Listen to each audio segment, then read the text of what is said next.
Now, this is different.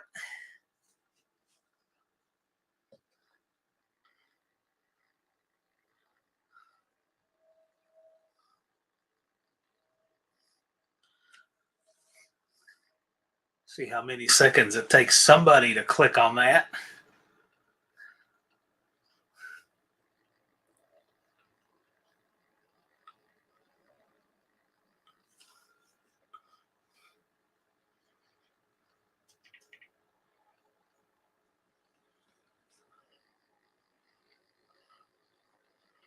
Oh, Two Hacks is in the house. Pro Charged Mopar's here.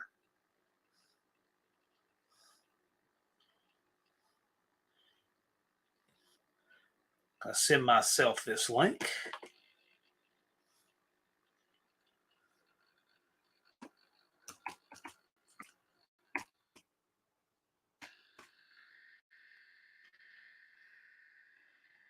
And then I'll jump in.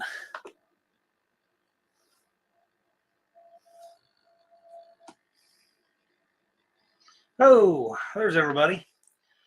Buff is here. John Cope. Yeah, nice shirt. Again, I'm wearing this on a Friday completely by random. See, I didn't plan that. JB says, what's going on in here? Well, you see it. Scott Crony. For the less cool kids? Yes, exactly. Tim's here.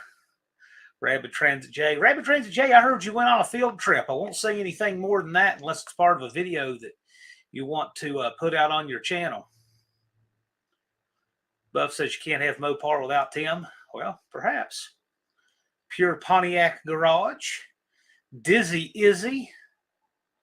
How is everybody?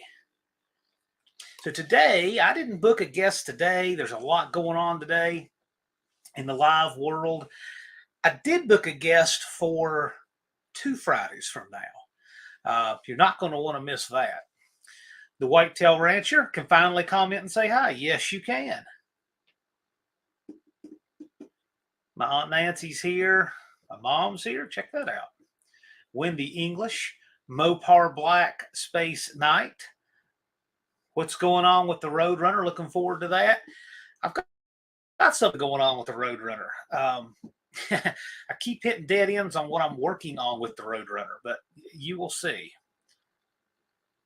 I've got a lot of lines in the water, and when they come to fruition, they kind of come out of nowhere. So one of those is coming to fruition here in a couple of weeks. So that'll be pretty cool. Got lots of cool stuff in the pipe. Thank you, Mopar Black Knight, because I always like to advertise other people's lives on this one. That's why I didn't book a guest, because they decided to, take Friday again, the second time in a row.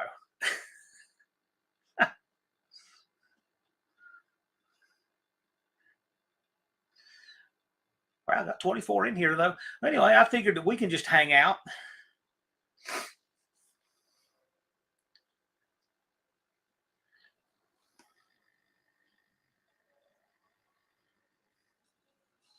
Nivlak, Andrew Nelson in the house. What's going on? Mike Ibbins here. Buff is hanging here. Well, cool. Glad you guys are here. I figure, well, if anybody wants to jump in here in a minute. I've been on the phone a lot of today. I got some pretty neat stuff. Really neat stuff planned. Of course, we'll be at PRI in 2 weekends, but I got something pretty neat coming up that weekend. I think you'll enjoy.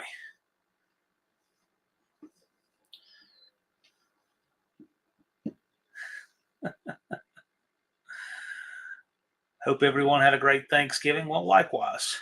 Scott Crony can't stay for long. Understood. It is a Friday. Irish Outlaw says howdy. Yep. Cope had 29 Black Friday orders today. Cool. How neat is that? Outfits says the 5.3 expert outfits garage is here. Well, I'm sorry that you had to become an expert on 5.3s. When you become an expert on something, that means you've had enough problems with it to have to learn how to fix it.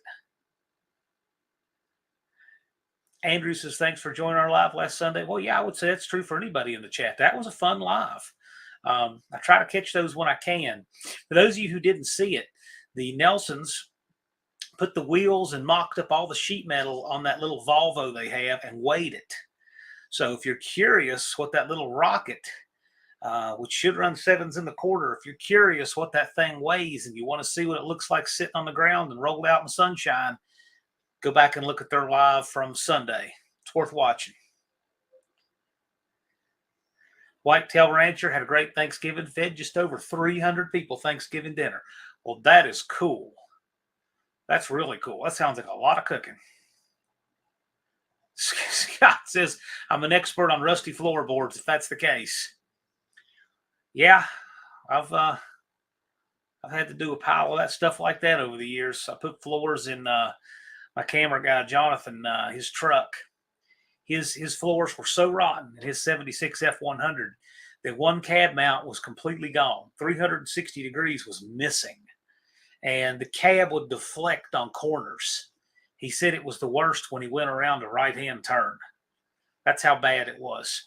And somebody had put a slip-on cab mount on the driver's side, and he insisted that the passengers, he took it to a shop in Nashville, and this was in the 90s, and paid to have cab mounts put on it. And I am telling you, I took the factory cab mount off of this truck on the passengers, and he insisted it had been done before.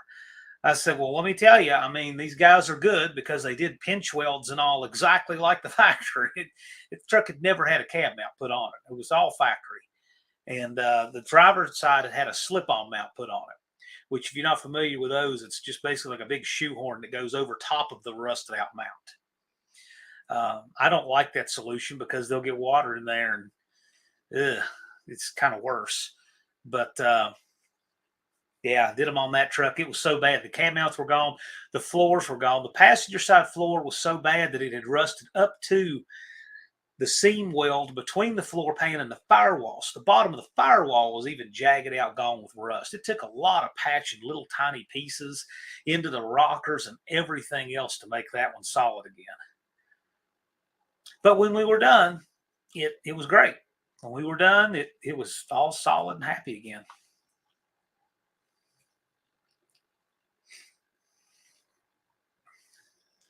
One-eyed cat's in the house. Max Wedge Dick Dastardly. Colleen Tebow is here. Most of the old parts and Russ Patrick. How's it going? Yeah, cab mounts on a truck. They're a lot of fun. And those Fords are the worst, I think. I think they're worse than any of the others.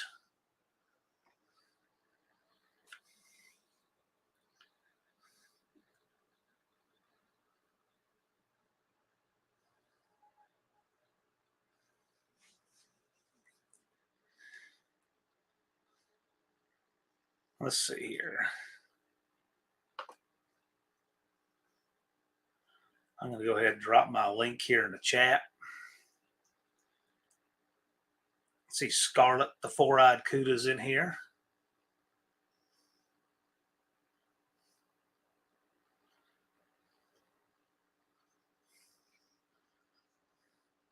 I'm going to go over here and pin that link.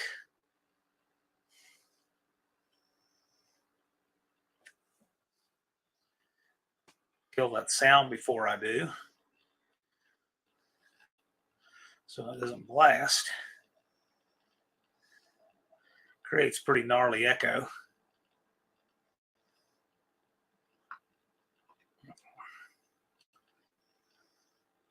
And there we go.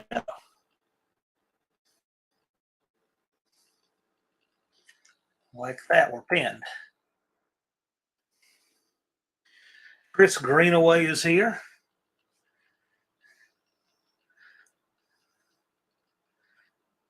Dizzy Izzy did 69 Ford pickup cab mounts. Yes, those same mounts.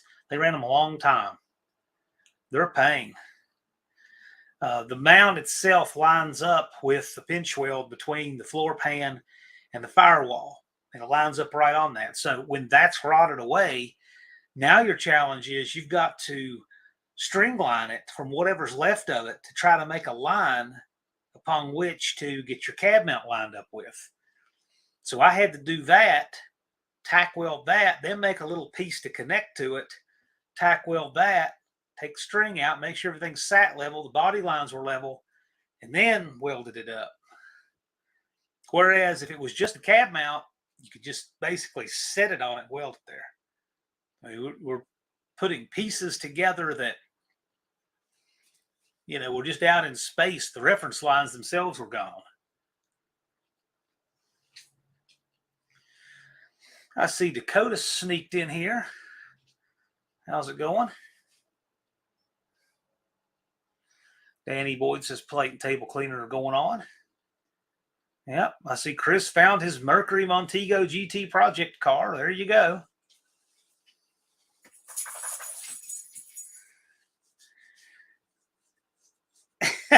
Max Wedge Dick Dastardly has a 273 adjustable rocker arms. We're talking about the adjustable rockers that came on the LA small blocks as very first ones. Trade for a 63 hood ornament. Sounds cool. Have absolutely no idea where to find a 63 hood ornament. The rockers sound cool, though.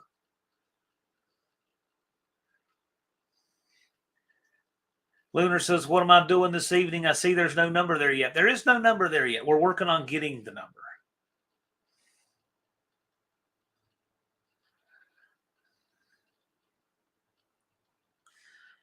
Patrick says he bought some LA bear head castings, Chinese aluminum on sale, 30% off, less than $650 for the pair. Well, a lot of people are having good results with those. The castings, which I think is a smart way to do it. He's got the castings, and he's going to check them out, put good components in them. The fully assembled Chinese heads, that's where people run into more problems. Most people agree they're not worth it because you have to do so much to get them ready to run. Lunar says, what's up, Max Wedge? Fancy seeing you here. Max Wedge Dick Dastardly is here quite regularly.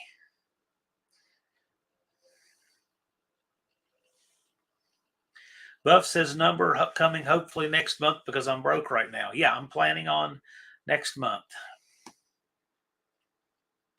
That's the plan. That is the plan.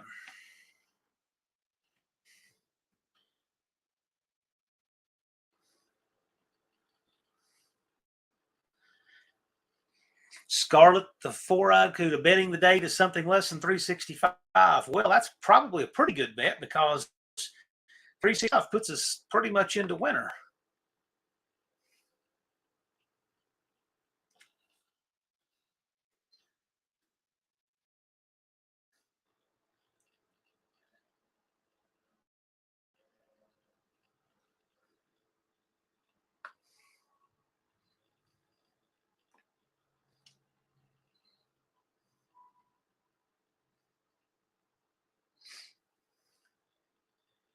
Andrew Nelson says Mosier has 10% off Black Friday going on.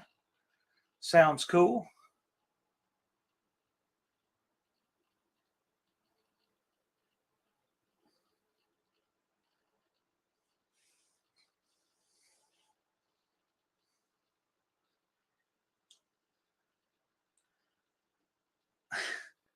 Russell has Christmas and birthday going on. Yeah, I hear that. Danny Boyd says Willie's is pronounced Willis. Well, I guess that depends on where you're from and who you talk to. I know that Miami, as we mostly pronounce it in Florida, Miami, we pronounce it Miami. However, if you're in Oklahoma, they pronounce it spelled exactly the same way. They pronounce it Miami. And I know that that's just somebody that pronounces Miami that way, and then that's what caught on, and that's what people are used to, and that became their standard for exactly the same word. Max Wedge, Dick Dastardly, anything going with Roach Runner? Yes, I've been trying to make something happen with that. I've got it in the works right now. Problem is I keep hitting dead ends. I think Some of you will get a kick out of it.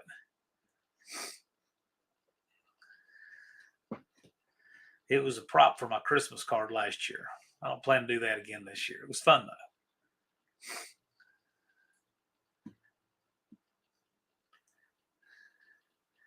I see Lars is here. Yeah, Arkansas River or the Arkansas River. Well, I mean, exactly. Kansas and AR Kansas.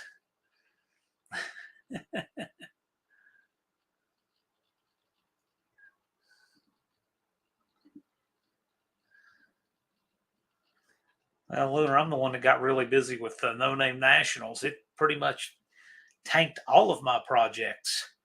Uh, man, between that and working on that house, it got rid of everything. Mopars, Mustangs, and minivans. Putting in this 8.25 has officially turned into a 2-week ordeal. How? I mean, not putting it in shouldn't be. That's just bushings. You just have to have the right length of drive shaft.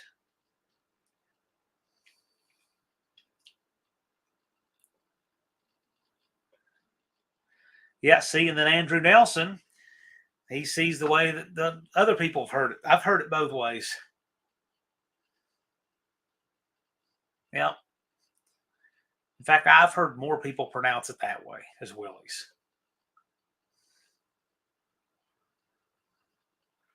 There's Frankenstein C20. The surprise of the No Name Nationals kind of reappeared out of nowhere right before and showed up, truck done, everything. It's a nice surprise. It was great. Dean Stevenson slid in here. Chris is still waiting on the calendar. I'm waiting on the calendar too. Well, we got to make things work on the calendar.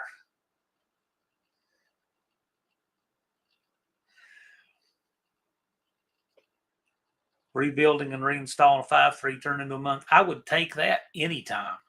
That's actually a pretty quick turnaround. You need shock mounts, backing plates, bend the hard brake lines, new U-bolts. Yeah, typical stuff. Yeah, the shock mount plates are not the same size. You're not going to be able to reuse them. You need some that are 3-inch or I think 3.5. The ones that you have on 7.25 are 3, bigger tube. They're not hard to find though. And I don't know why you're bending hard brake lines. That rear axle's already got them. You should need a new brake hose that goes from the body to it.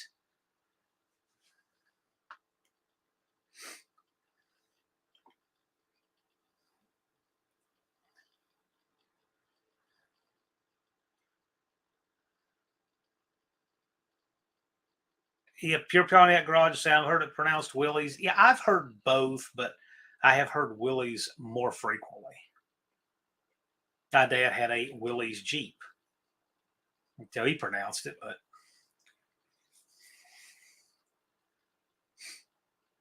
Auto Salvage Outlaws is here. Colleen says 3 1/8. Whatever they are, the 7.25 axle has smaller tubes than the 8.25. Andrew Nelson, does anyone know of a good sale on rear brakes for 9-inch disc? The only sale I know of are ones that you can't find anymore. The back of a Lincoln, and it's not even a thing anymore.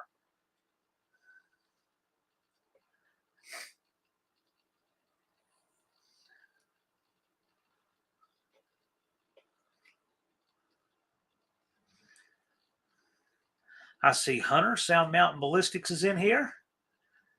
B&R is in here, trying to tell us how gasoline is going to be apocalyptic and everything. I saw gasoline in my town for $2.96 for 87 octane regular yesterday, and 88 octane E15 was $1.99.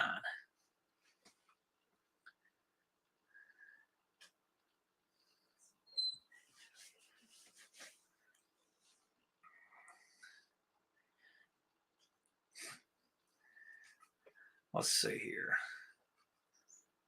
Tim 72 Demon, how's it going? Yeah, last time I wore this shirt, one of my family members said, ah, you proponent of critical race theory, like the thing in the schools.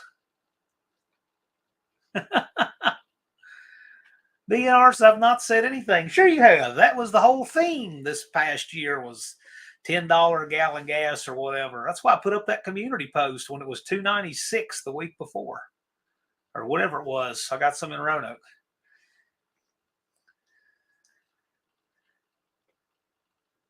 Patrick says he slotted the plates. Yeah, but you can find the larger plates. They're not hard to find. Really, they're not. I believe an 8 3/4 and an 8 1/4 take the same plate. In fact,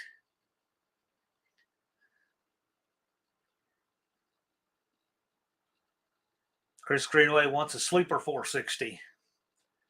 Hey, that sounds fine to me. Outfits is saying 287 for 87 octane, E85, $1.94. Nice.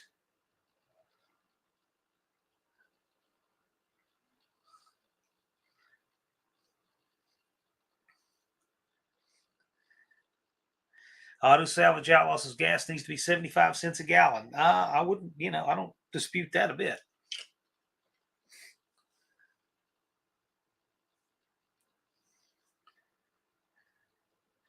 Yes, BNR, how's it low price at all? Okay, I get it. Yeah, I get it. I get it. I mean, we can say that, you pay a low price for something, but because it was lower in 1934, that it's too. I get that. Inflation is rampant. I don't disagree with that at all. It's a mess.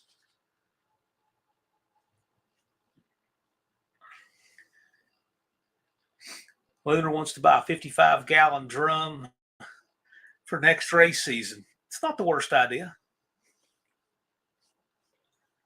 Keep it sealed. Yeah, most of the old parts and rust $3.59 today, cheap around here. Yeah, it's mostly in the low threes, but it was $2.96 at Sheets last night. Andrew Nelson says Pennsylvania charges 74 cents a gallon in tax alone on diesel.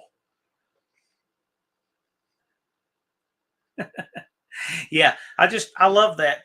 So the people that want the taxes are the ones that are the champions for the poor. Say, we'll give you 15 an hour to vote for us, then we'll also tax you to death on your fuel. It's a game for people who don't think it through. No one prospers under that scenario.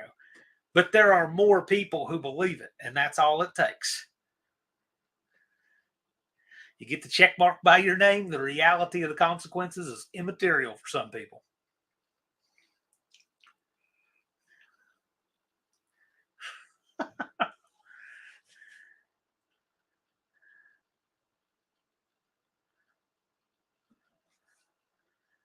Greenaway, since I've been to the smartest engine builder, will the 460 yield the result I want? What, you just want a sleeper 460? What result are you looking for?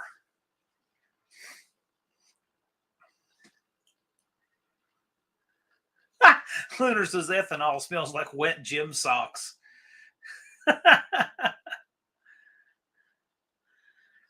Outfits is saying a drum of 110 Sunoco for $650.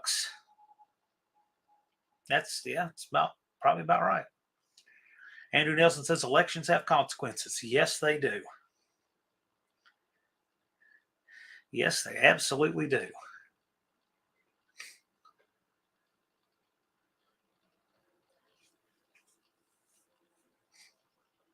I would encourage everybody to take responsibility for what happens with our communities.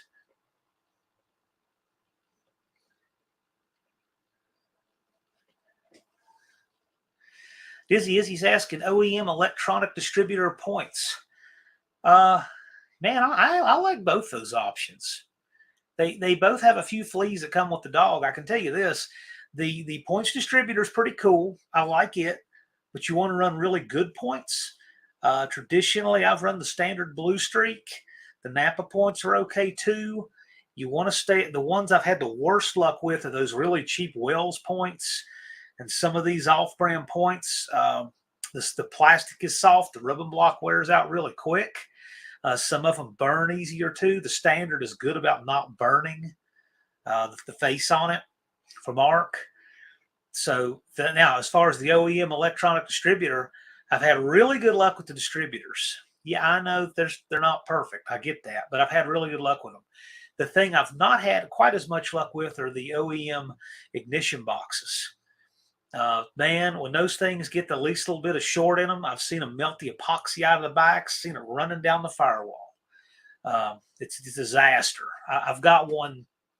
I got a few of them I can show you where the epoxy gets hot, runs out of them, and then it melts on something else, and you can just hold it up like a statue. It's pretty crazy. And but the factory, the OEM electronic boxes are worlds better than that hot flaming garbage they sell at these parts stores. If you see a new Chrysler ignition box for $17, you would be better off sitting $16 on fire on the sidewalk than buying it. They are, I don't even know why they're still sold. I don't know anybody buys them.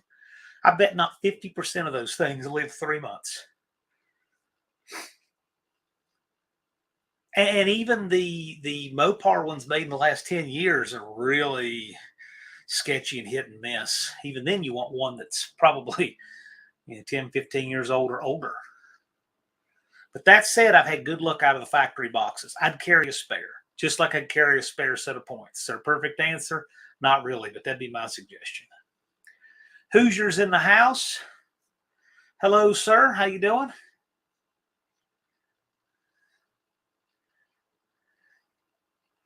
You don't want to leave the key on with points? Yep, that's true. Tends to cook them.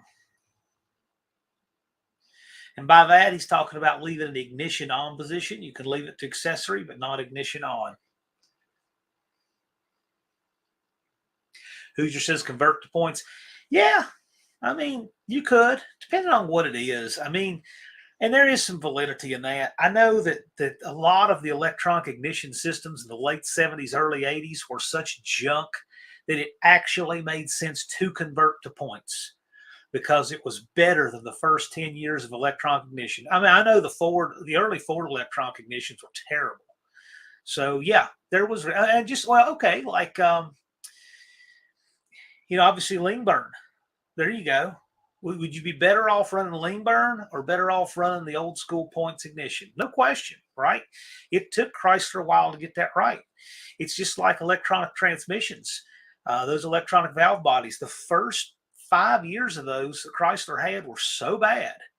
I just think that people were far better off without them. Scarlett has the FBO box for about 18 months, no issues. Yes, from what I hear, all accounts, Joe's run them. I know other people have run them, and they're having very good results with that. Don Gould makes those, 4secondsflat.com. And those boxes, from what I hear, are excellent. They don't look anything like a factory box. So if that's part of the thing, then, just know that going in. But from what I hear, those are really good boxes. And they have a rev limiter on them. Definitely a far better league than the generic parts store boxes. Those are the ones I'd avoid like a plague. Lean burn works well in the garbage can. That's all it's good for. Wendy says that unleaded 88 is $1.99 until November 28th at midnight at Sheets in Pennsylvania. Same price here. Hoosier said the van is points, not giving him any trouble. Well, you know what? Good for him. Look at this. Quite a treat tonight. Hey, how you doing, Joe? What's going on, man? I can't believe it. I just sit in the office. There we go. Can you hear me? I can hear you. Can you hear me? All right. This is the first time I've ever tried. Hey, Hey, Frank, if you have a YouTube browser open, can you get rid of it and just watch on StreamYard? I can. Frank, if you can just watch on StreamYard and get rid of the YouTube browser, it's making an echo. Let me see. All right, that's got it there. Is that better? John, can you hear me? All right. Hey, John, can you hear? I can hear you fine. I can hear you fine. Just make sure to get rid of the YouTube and just leave StreamYard open. I killed the YouTube. Hey, John, can you hear? I can hear you fine. I can hear you fine. Just make sure to. Yeah, you're a little behind. Just leave StreamYard. There's a delay or something, but I cut off. Okay. I'm gonna kill the sound on this end, but Frank, you've got a YouTube browser open and a StreamYard. I'm on the StreamYard, but I don't know about the YouTube browser. All right, hang on a minute. I'm gonna kill the sound. Okay, is that better? Can you hear me? I can hear you. You're good. All right, excellent. I think we're good now. Yeah, man. I was just in the office hanging out. After Thanksgiving, I saw you up here. I said, man, he put his link up there. I'll click on there and see what we get. Yeah, you're always welcome. If you do have a YouTube window open, I would get rid of that and just use, when you can watch this same thing on StreamYard. You can see the comments on StreamYard too, but it cancels out that echo. I'm not seeing the comments on the right. Okay, so at the top you'll have private and comments. Click on comments. I put it on comments. And there you go. Yeah, okay. Yeah. How's that? All right. I see Tony's Hot Rod Garage slid in here. Well, how's it going, sir?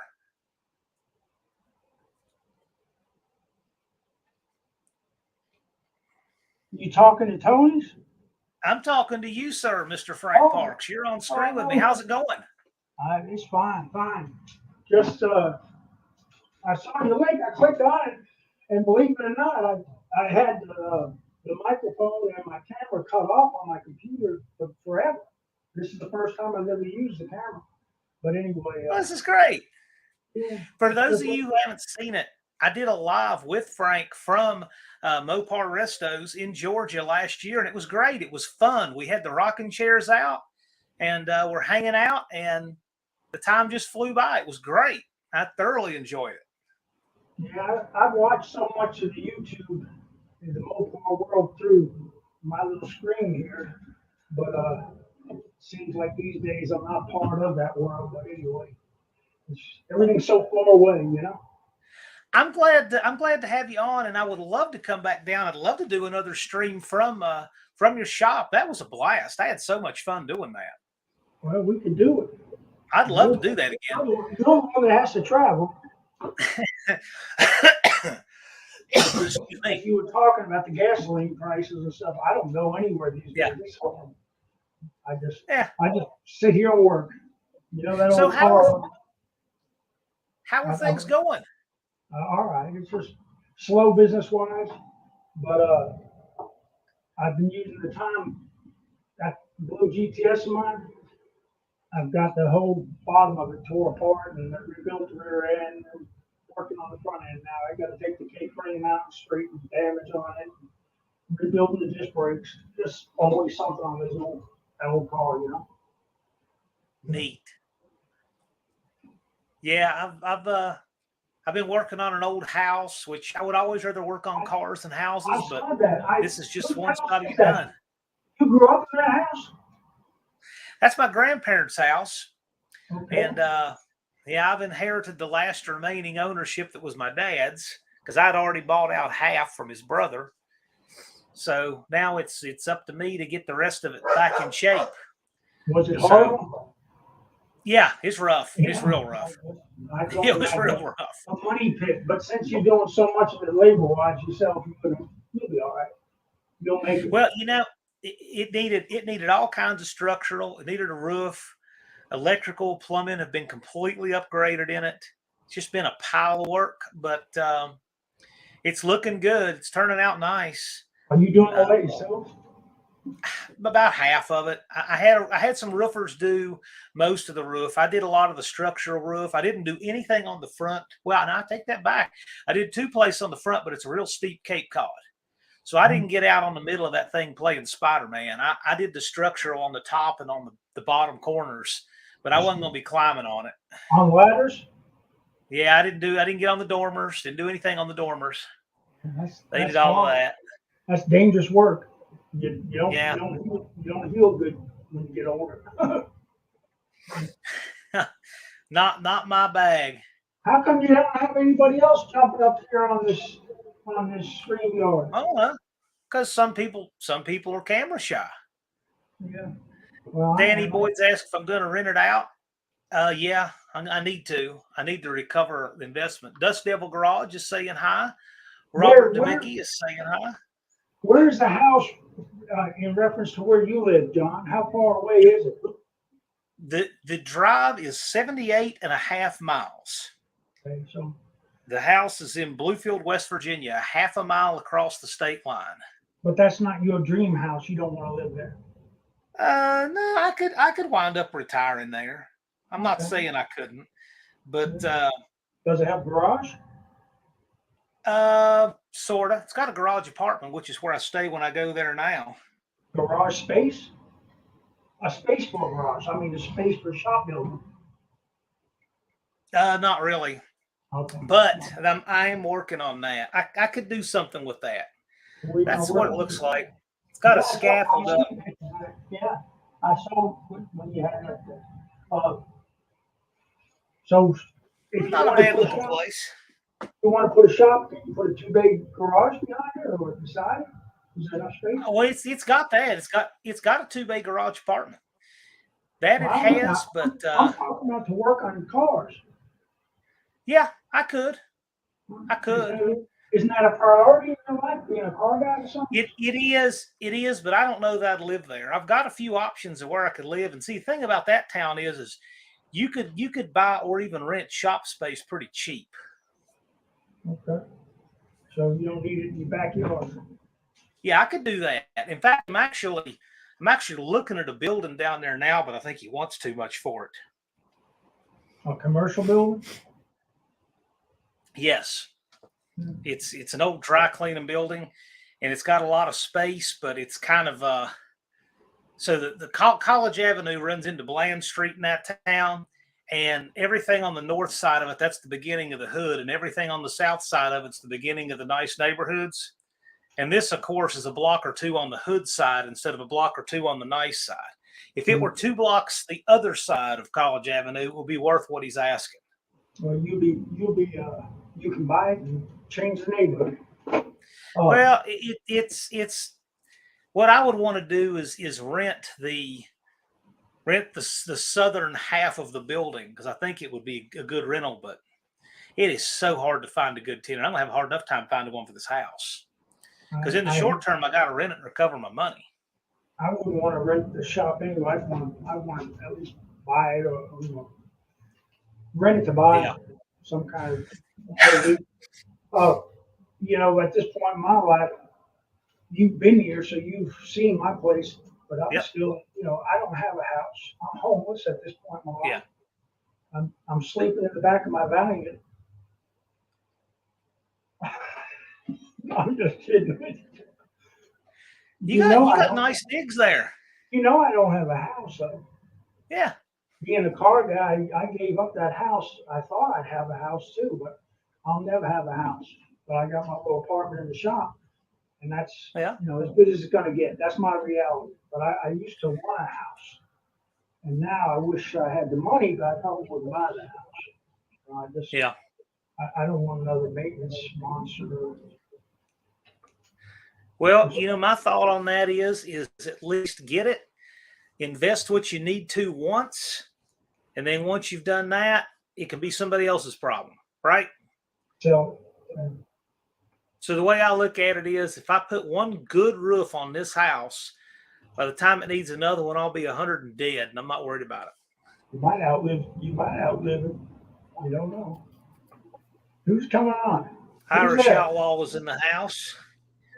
All This will right. be the Irish Outlaw garage. And where is he from? Where are you from? Irish? Middle of Illinois. Oh, you got snow up there? Yeah. Unfortunately, I'm in the middle of Illinois. I thought I'd come on for a minute since nobody else, seemed to be wanting to after me and Chad quit at 3 a.m. last night on a live. And, you get both of us sitting there and, tossing a few, and next thing you know, we just keep talking and talking and talking and talking and talking. But I've been working on cars. Irish Outlaw. Frank Parks is Mr. Mopar Parts. Cool. He's the man. He's the guy who knows parts. Well, speaking of Illinois. Yep. What do y'all do up Frank there? Parks, what is it? Hibernate?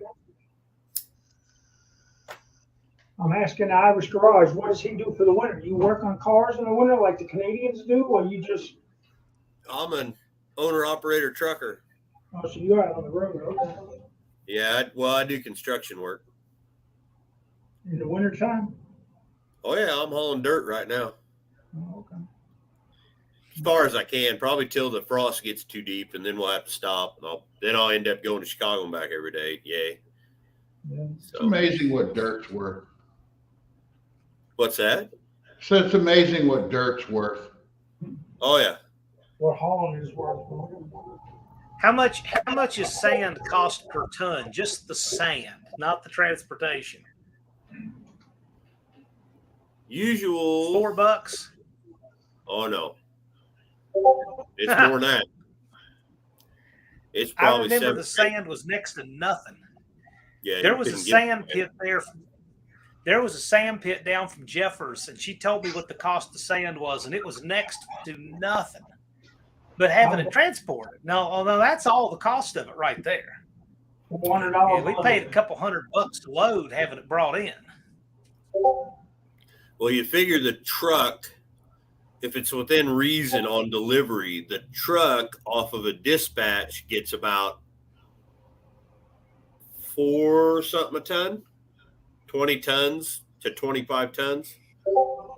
So, I won't haul it because they don't pay me well enough.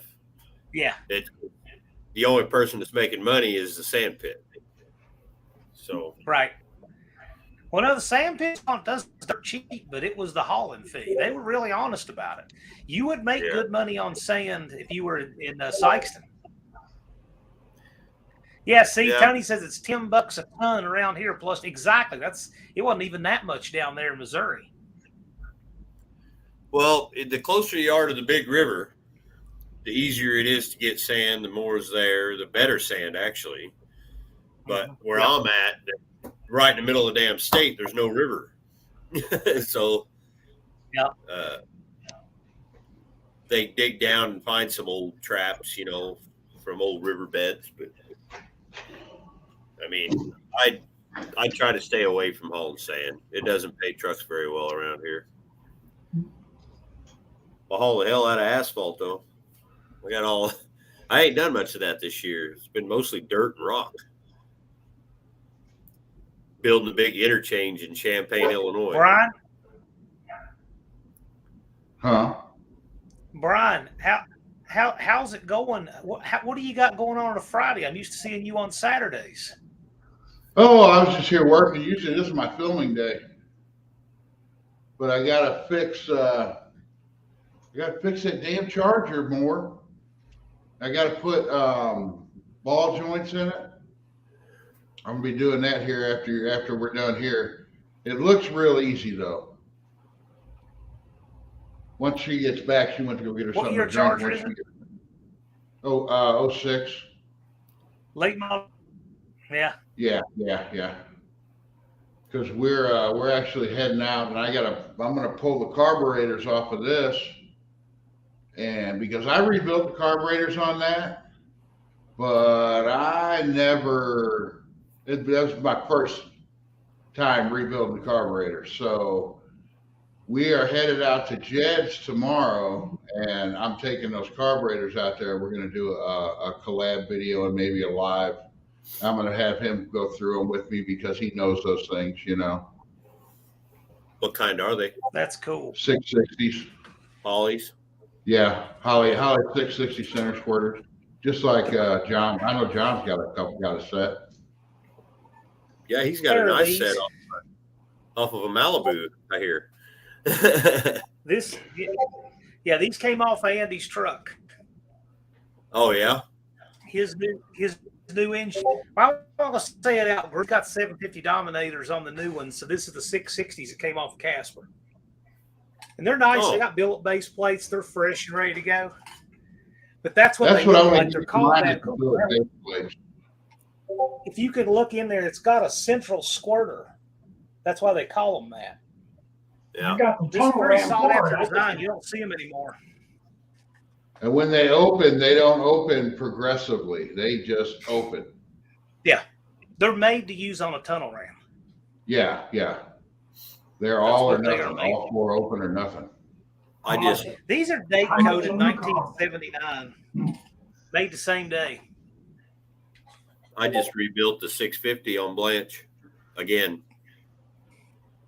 I took it all apart and just kind of, carb cleaned everything, put new gaskets on it, stuff like that. And then come to find out that, Blanche, she's thirsty. I used all the way to the top amount of jets I have, and I'm going to have to order some bigger ones. I got all the way up to 69s, and I mean, it runs great, but it needs like a 70 or 71. It's whenever you're in, when you were in just cruising speed, it wanted to sit there and like that. It wasn't getting enough fuel flow through it. And boy, I put them 69s and she opened up. That's why I said when I said earlier, we were out grocery shopping. I had Amber and Zeppelin in that car, and we went to Walmart and all kinds of places. It's running good now. Hey, John, are your throttle blades drilled on those? On yours? No. Yeah, mine is. I don't know if I'm probably going to end up having to change that. I don't know. I guess I really won't know till I get it fired up. No, you shouldn't have to have drilled throttle plates on that.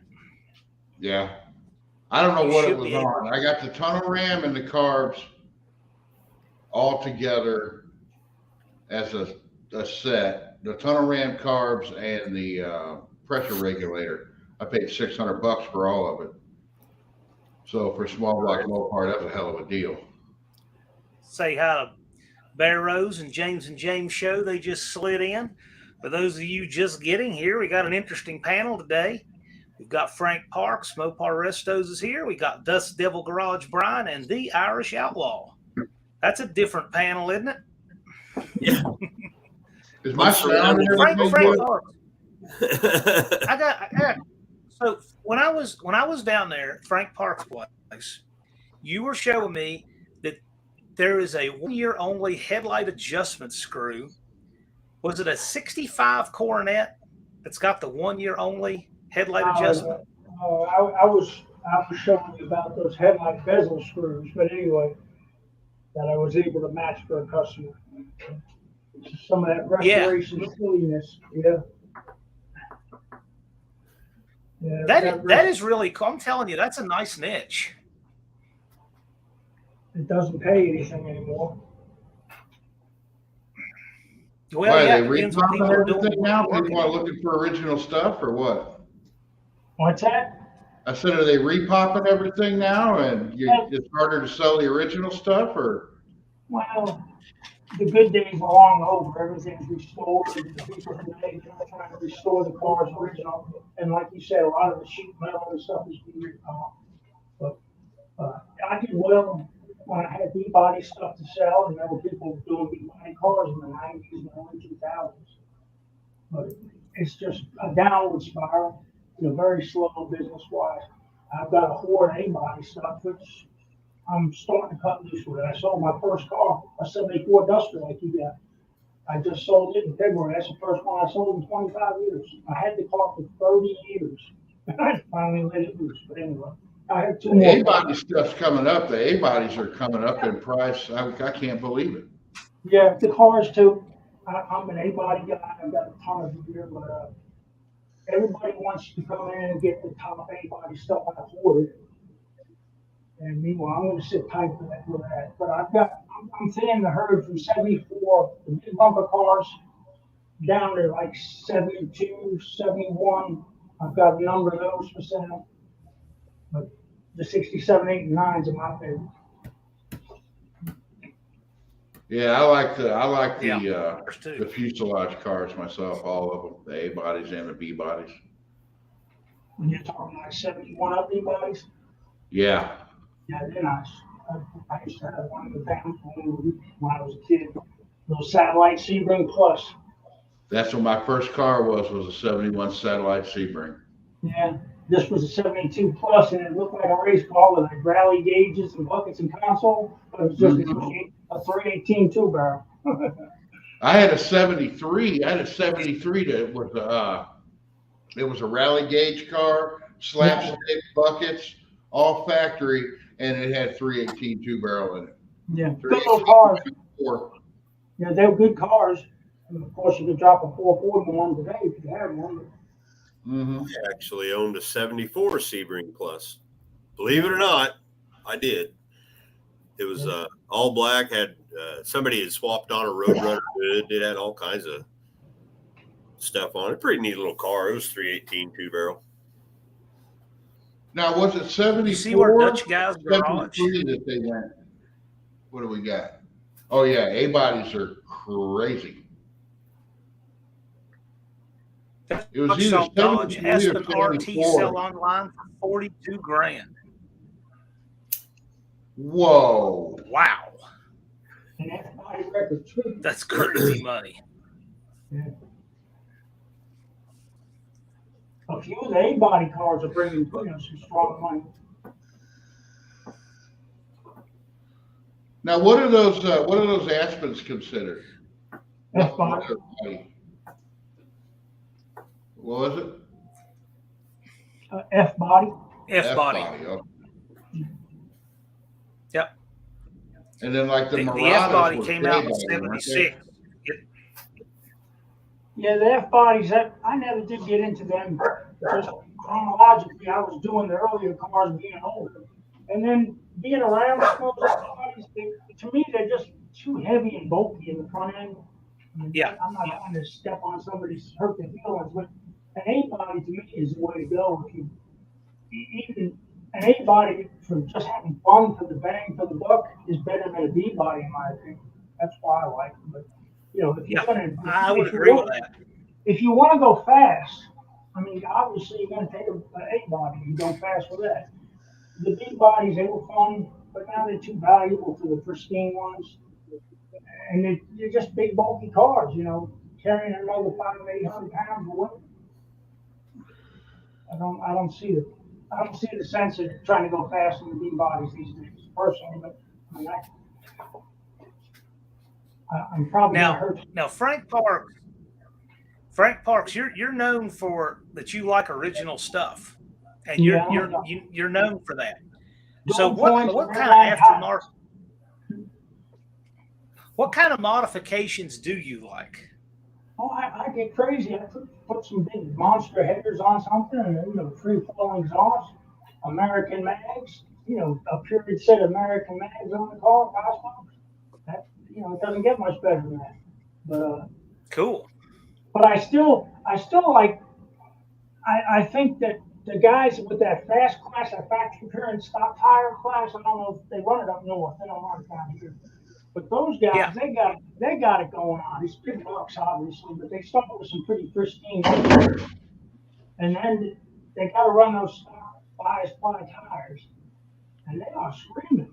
You open the hood, and they got the freaking Corbin clamps on them and Chrysler printed spark plug wires, and they do intense. Love it. Don't ask me how, but yeah, to me that is Running 960s.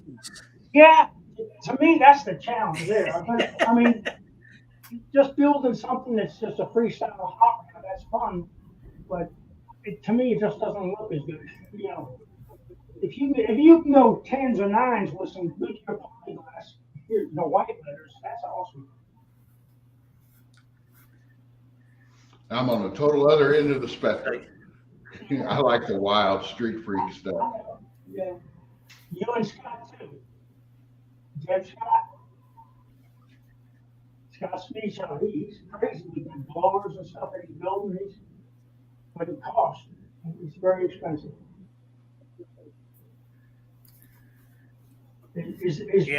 Jed's got some interesting stuff going on. Yeah, that little Barracuda he has now with the blower on it. I don't see how he's going to race it or drive it, but I don't know if he's got a track near enough. Does he have a track close by? Yeah, I think a couple hours. Oh, wow. Yeah, that's just strictly a race car. Yeah, I mean, you can't. This is Brian's car, Dust Devil Garage. This is the car behind him. Yeah. I've been watching. I watch most. There's a lot of channels. If it's a Mopar channel, I'm subscribed to it. I'm subscribed to over 300 YouTube channels. Now, it doesn't mean I watch them all. Some of them don't put any content out.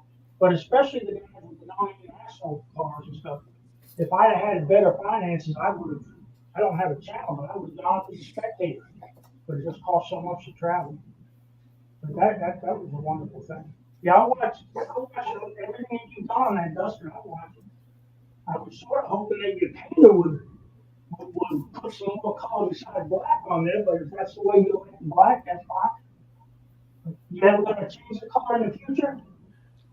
I got some things I want to do to it, but I want it to earn it. I want it to earn it first. Yeah. I want the damn thing to run, and that's going to be the challenge. I've basically got the car with the stance and everything like that the way I want it, but after I get it running, and I'm gonna hopefully be able to test all this next season before the No Name Nationals. But then, like, for the following year, I want to go faster. I want to make a car that's a freak like mine. I want to actually make it fast. How are you going to do the carburation if you don't have the experience? You got someone else? Experience is just something that you learn. Yeah, but I'll figure it out. I know quite a few people. I hope so. And I listen. I listen more than I talk when I'm around people that know more than me. Those carburetors, they're a lifetime of learning. I never in my life want a fuel injection or anything. The newest vehicle I own is a 1977 and 78 Dodge pickup. That's the newest I've ever owned, slant six vehicle. But everything in my world's carbureted. Never had fuel injection. Probably never will. But if you don't have a basis of a foundation of learning on those carburetors, I don't know how you just jump in the game with a tunnel ramp. Because I've got two tunnel ramps sitting on my shelf that I can. The 383s, vintage tunnel ramps. I've never run one. I'd love to run one. I don't have carburetors, but that's not even here or there. But I've never been one to do stuff the easy way. Well, but those carburetors, where this car started, that's proof. That's the whole key to a car is going to be the carburation. Otherwise, it just won't do anything.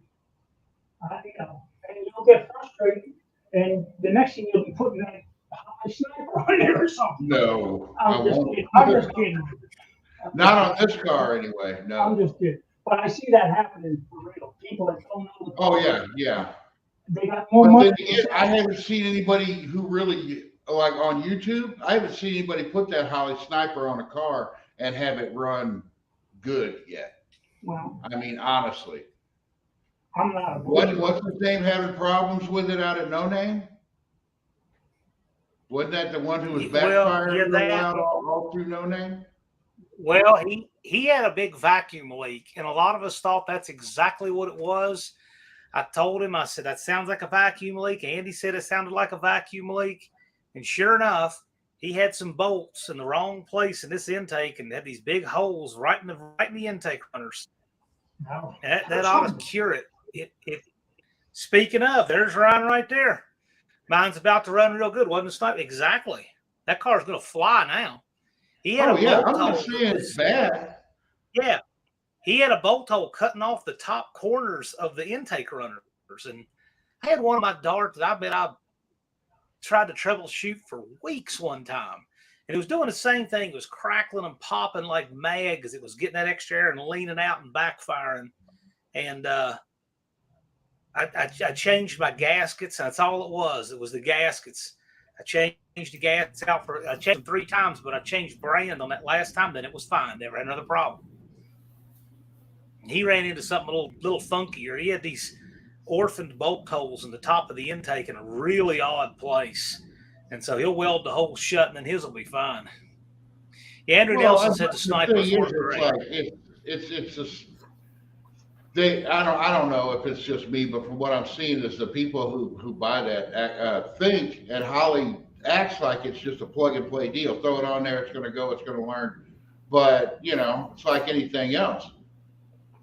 You got to learn it. You got to figure it out, just like everything else. I'm not saying it's bad by any means. If it was bad, they wouldn't be selling them like they are. Yeah, I talk to customers on the phone. A lot of guys are older, and they just get in their car now. They're 50 or 60, but they're not hands-on. They're buying their cars or doing some building. But you'd be amazed, older guys and younger guys, they're putting it doesn't have to be a Holly Sniper, it could be a Contact, but they're putting some high dollar injection setups on vintage cars, nice vintage muscle cars, because the carburetors to them are too hopeless. They can't figure them out. But I wish I was buying stock in Holly, for their Sniper or something. Investing in their stock. I think the carburetors are a thing of the past, but I don't know. I don't drive until I'm done. But if you don't have some kind of understanding with the carburetor, I don't see how you can just jump in. I see some of the youngsters watching Uncle Tony, and I hope they're doing something, but I'm not sure if they are. I think there's too many cars out there that are just running poorly. Just professional level built cars that people, muscle cars, or even race cars, they're just poor because people don't know how to tune. You can have a little 318 that's crisply tuned, and it'll run circles around a big rock. You know the story. I'll be right back. Tuning is. Go ahead. Tuning is kind of interesting because there's a lot of folks who have gone to the laptop and tuned that way, but tuning carburetors, there aren't many people who actually know how to do that anymore. And even worse, there's a lot of people who never knew how to do it and thought they did.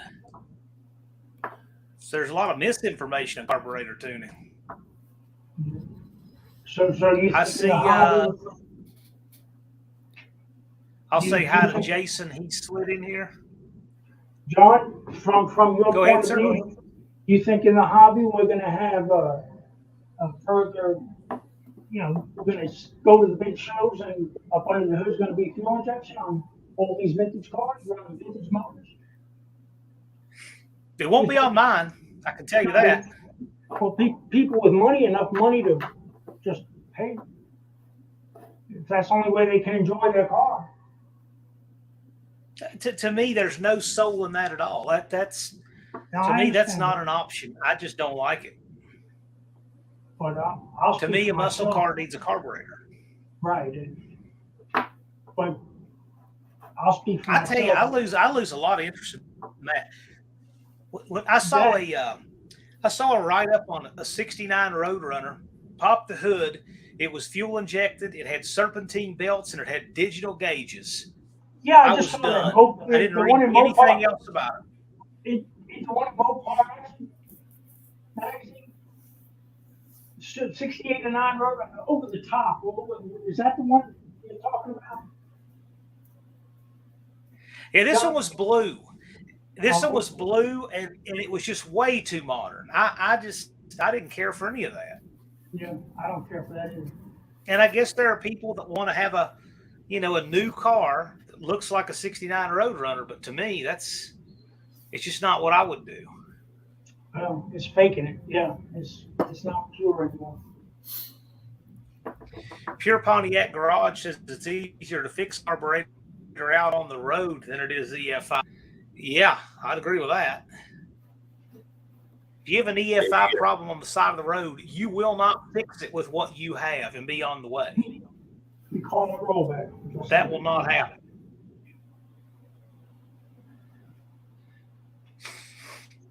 Yeah, Tony's Hot Rod Garage is not down with it either.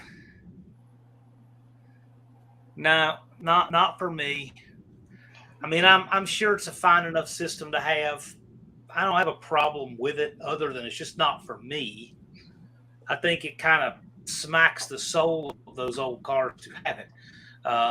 Now, if you're building something very purpose built, building a race car, that's part of the tune. Knock yourself out. But I'm just not. I'm not into it.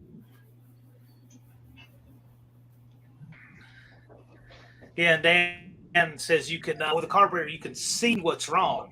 EFI not so much. That is right. Very loose. There's a place for right. all of it, though. There is. There's a place for all of it. That's like these guys DNR's doing these a modern 40, Hemi 50 swaps. double painter. The Hemi swaps there. I love them getting double bumper. I think we're going to see more and more of those Hemi swaps. Andrew Nelson is by. He runs carbs and EFI. No problem, man. Well, those guys are just talented. They can do that. Hey, John, if you were running the car shows, like the modern car shows I have, boat car shows, and they got the late model muscle and the vintage muscle, and then where do you park the cars that come in like a 69 Barracuda with a late model Hemi? Where do you park that, in the middle? When I go to a car show and I see all that, I go look at the modern stuff. Well, I'm just saying, but it's not. I don't even go over there. It overshadows the vintage shows.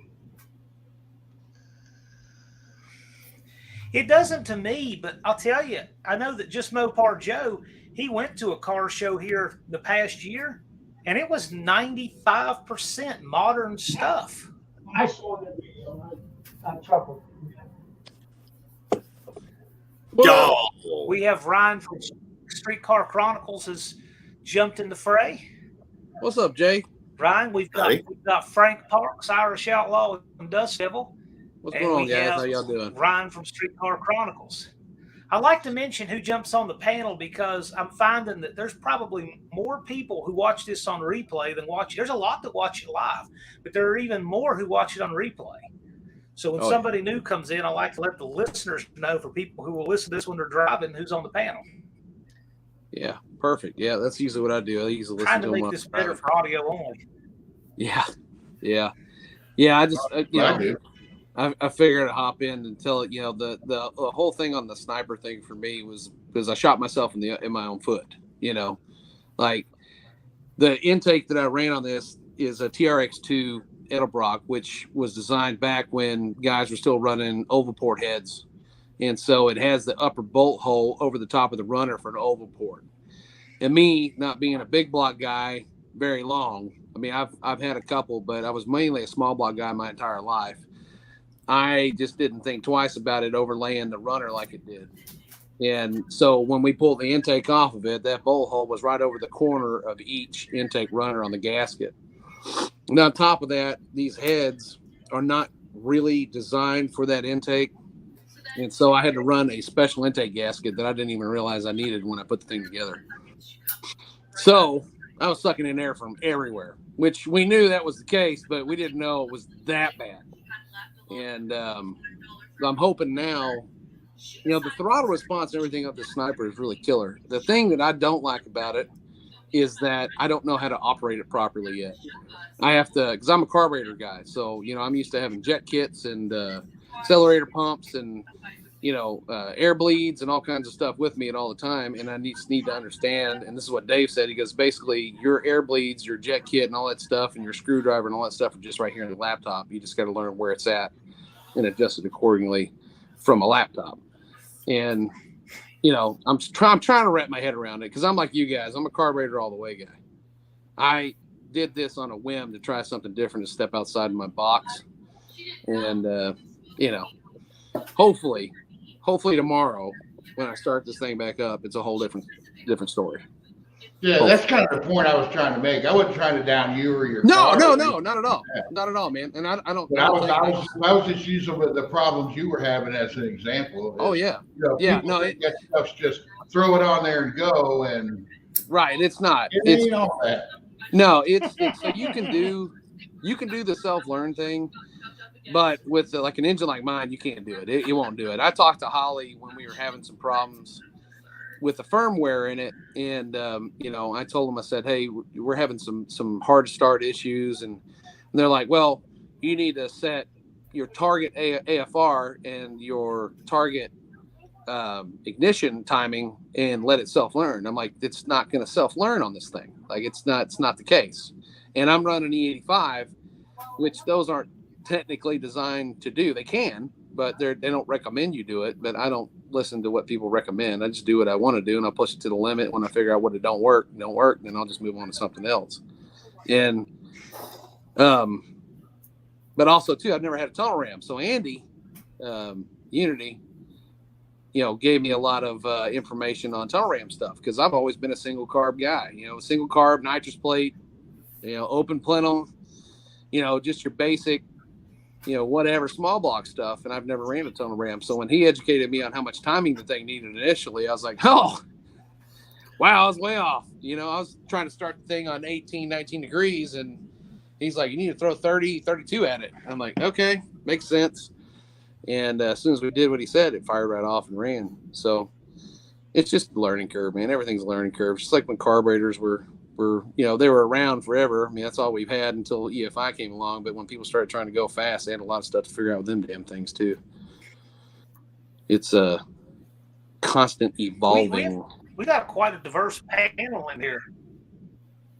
Yeah, we do. We've got quite a diverse panel in here. We've got Frank who is Mr. Restorations. We've got Irish who smashes an oil pan with a sledgehammer. We've got Ryan, the GM guy. It's the big inch Rare Morrison. We got Dust Devil with the real life Hot Wheels car. I like having a panel that's this different. This is neat. Yeah, it's pretty cool. Man, I'm digging that. So Irish Outlaw, what? Oh, go ahead. Easy to say that Ryan's a GM. It's very easy to say that Frank and Brian there are Mopar guys. Irish Outlaw, what would you say you are? Because you have a Pontiac, you've got the Ford, you've got the AMC. Well, how would you describe your? I'm honestly in all of the above. I give Mopar crap, not because I really hate them. I'm just, smacking on it. Yeah. Because I grew up around them. That's all I saw. That's all I saw. But really, I'm kind of like my dad. When it comes to trucks, it's Ford. Ford all the way. That's what I usually get. I do have a square body, and I do have a Dodge. But when it comes to cars, old cars, I'm BOP. Buick, Pontiac, and Olds, mainly Olds. I grew up in an Oldsmobile. My dad's. I like their motors. My dad loved their motors. I mean, they got their problems just like everybody else does. I like Pontiac because they're just absolutely a freaking monster when you build them right. I mean, they are massive. But that's that. But as far as, I like everything, man. Hell, I grew up driving a Fox body. I had a 66 Mustang, a CJ7 Jeep, which I really like, old AMC Jeeps. and I had an 83 Mustang GT all at the same time when I was 16. And I raced one, cruised one, and mudded the other. So it was, I did a little bit of everything. But I mean, I do like AMC, but mainly I'm Oldsmobile. If I was to pick one that's my favorite, it's Oldsmobile. But it's more of the BOP. That's why I like watching Dallas's stuff on them Buicks, because I don't know anything about Buick engines. I never built one. So I try to watch as much of his stuff as I can. I've built dozens and dozens of Chevrolets because, there's dozens and dozens per square mile. Yeah. So it's like, I like the challenge of the motor less travel. We'll say that, I enjoy that. Like, I got a buddy that's got a nailhead he wants me to go through. I've never built a nailhead. My dad loved Buick nailhead engines, but I've never touched one. So while I'm doing all my filming and stuff, I'm getting on YouTube and I'm going through anybody and everybody who's built a nailhead. Try to find, an engine's an engine. They all work the same, have the same purpose, but there's different. They all have their own attitude. Mm-hmm. How things work. I've got my dad's flathead V8 Ford tools. That's how old he was. He worked on flathead V8s. So I've got all that stuff. I'd love to build a flathead V8. Love to, just because I haven't done it, but I'll take anything. I'm on the search for a 69 Charger. I know, good luck. But it's like, I don't care if it's a basket case, and it ain't for me. It's for my son. So you better have deep pockets. Yeah. Well, I don't know. There's some of them out there. Hey, Kale from Cam Racing bought that one for $1,000, and that was horrible. That's horrible car. I couldn't believe he's got to build that car. It looks like he's going to. Yeah. I like that car. I would have to say Oldsmobile. What My favorite build is obviously a small block Chevy or a small block Ford, because I can go through them with blindfold on. I can do it. But what decade Oldsmobiles do you like best? 70s. Okay, that's well, let's talk pre 74 back. But I have a 76 Omega. It's just I really like the 455. I like the little 350s. I just may or may not have picked up a 425 from a Tornado, maybe, possibly. But I like Cutlass. I love the, but I like them all, really. I just, my main is Oldsmobile. If I could, that's why I won't let anybody drive my Cutlass. The only person who drives my ratty, old, worn out, rusty Cutlass is me. What year Cutlass you got? 72. Oh, okay. It's a Cutlass S that I found buried in the woods. It had trees on it and brush we had to cut off, and it was completely gutless. My dad made fun of me. He called it gutless, which I know a lot of people call gutless Cutlass, but this one seriously was gutless. It had nothing. It'd been up on its side. They took the transmission and all that stuff out. It was up on its side. It had a fire next to it. Did it have floor pans? Huh? Did it have floor pans and trunk pan in it, or was it rotten? Oh, yeah. Trunk and floor is perfect. Wow, okay. I got lucky with that. Because it was sitting on its side. Yeah. But I built a 455. Yeah. I had a 455 out of a 69 Tornado. I think it was a 69 or 70. I can't remember now, and I went completely through it from crank to top, and built a turbo 400 for it, and it's a monster. I need to get a few things lined out. I literally just threw a carb on it, put it in the car, and I drive it. I didn't really tune on it, or I just enjoy driving it. So, how long have you had it on the road? What's that? How long has it been on the road driving? 3 years. Yeah. That was the second car that I pulled out of the woods. The other one was my Malibu that I pulled out of the woods. I didn't actually. It came from a 1-horse town in southern Illinois, sitting in a ditch. Turns out it's completely ladder barred, built 10 bolt, built 350 turbo, it had a 383 stroker in it. And the guy broke the crank. He took it out, and I bought that car for $425. I bought the Cutlass for $250. My ambulance, hell, I only paid $500 for it. And that thing's, I don't think you could even put a price on that thing. I don't even know what the hell it'd be worth. But what kind of motors and angles? What's that? What kind of engine do you have in angles? 68 Pontiac. A 400? Huh? What size motors in that? Yeah, you were cutting out right there. I couldn't hear him. What size motor? Oh, motor, 400. Okay. And I just found the video before I started doing YouTube. I made a video. I got the original motor running. It sat since '83, and it was locked up. And I got it running. It ran good, but there was pitting on the cam, so I decided no, I'm not going to do that. I'll just get it out and clean her up, and I did, and it made its first drive down an 8th Mile racetrack. Fastest ambulance on YouTube, trust me. We got video of it. Frank. Yeah. So tell them. I thought that was cool. What's that? Yeah, you broke up Tell a them little what bit your there. daily drivers are. I thought that was really cool. What my daily drivers?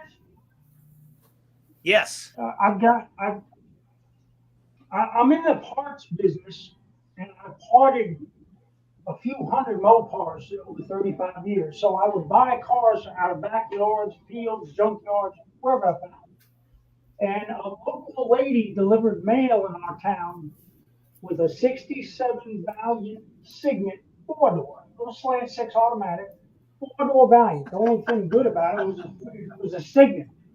And she was driving that car since the 80s.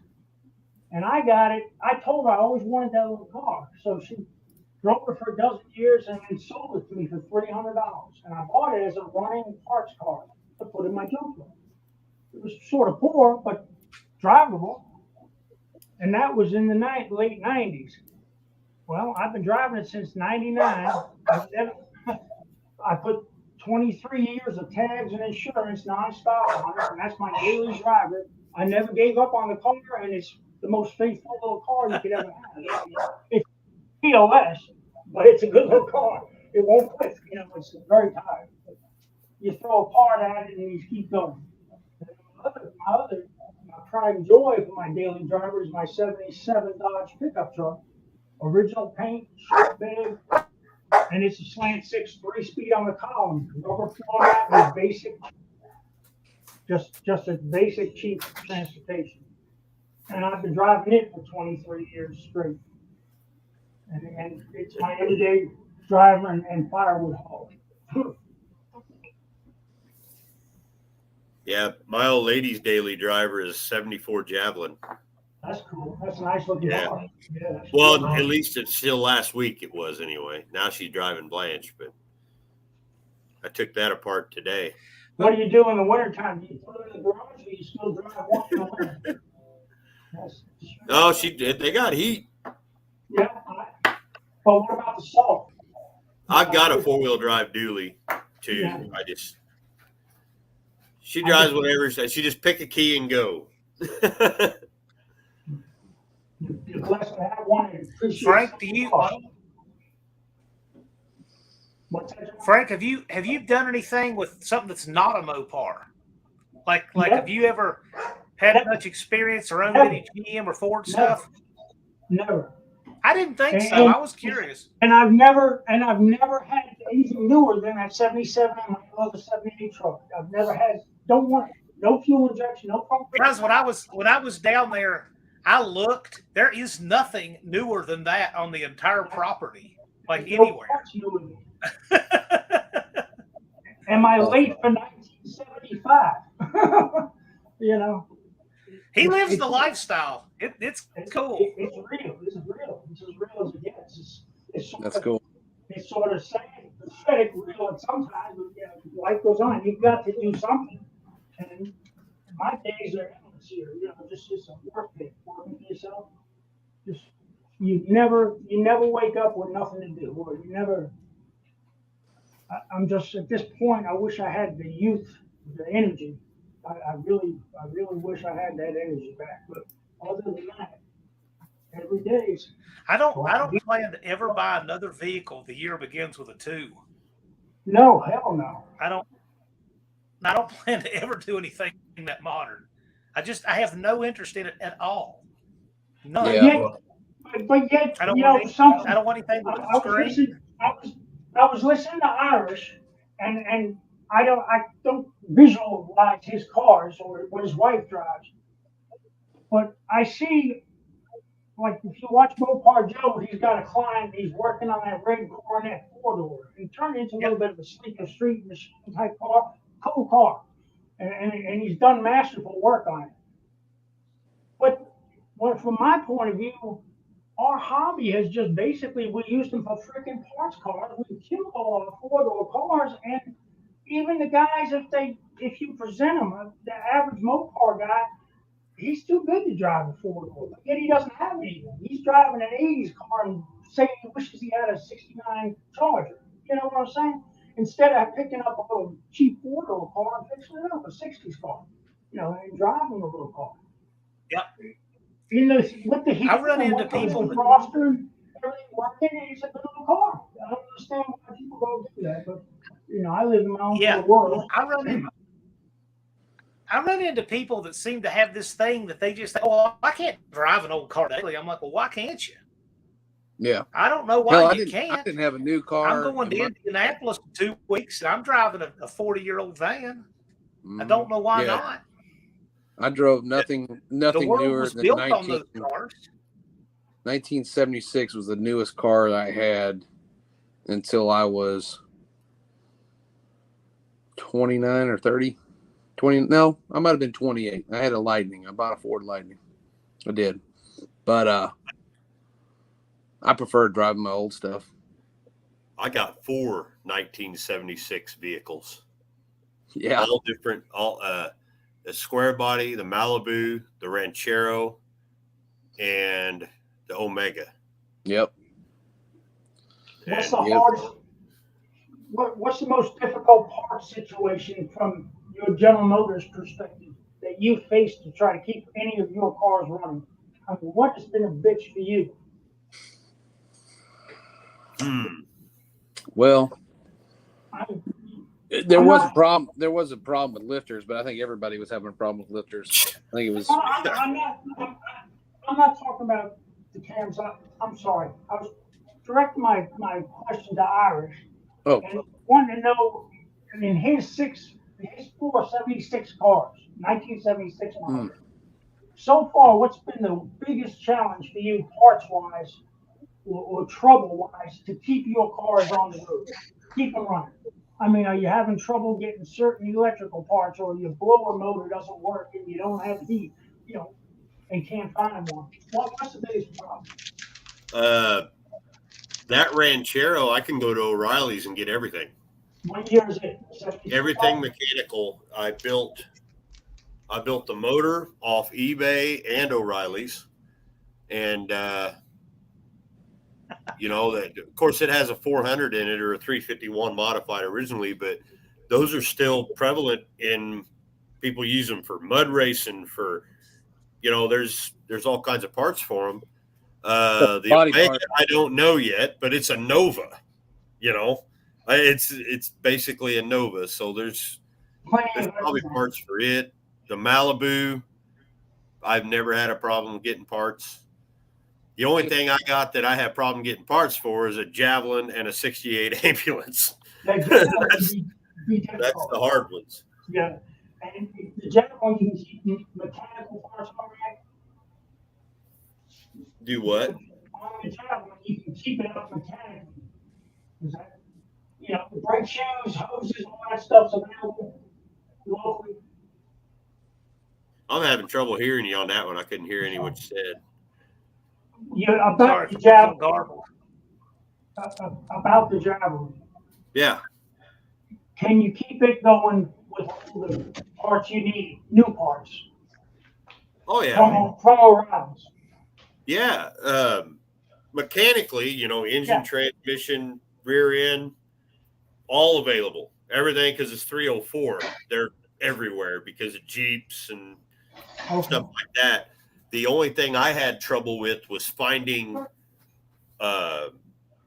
like suspension parts that aren't like tie rods or a drag link or something like that. I had to put an A-arm on them.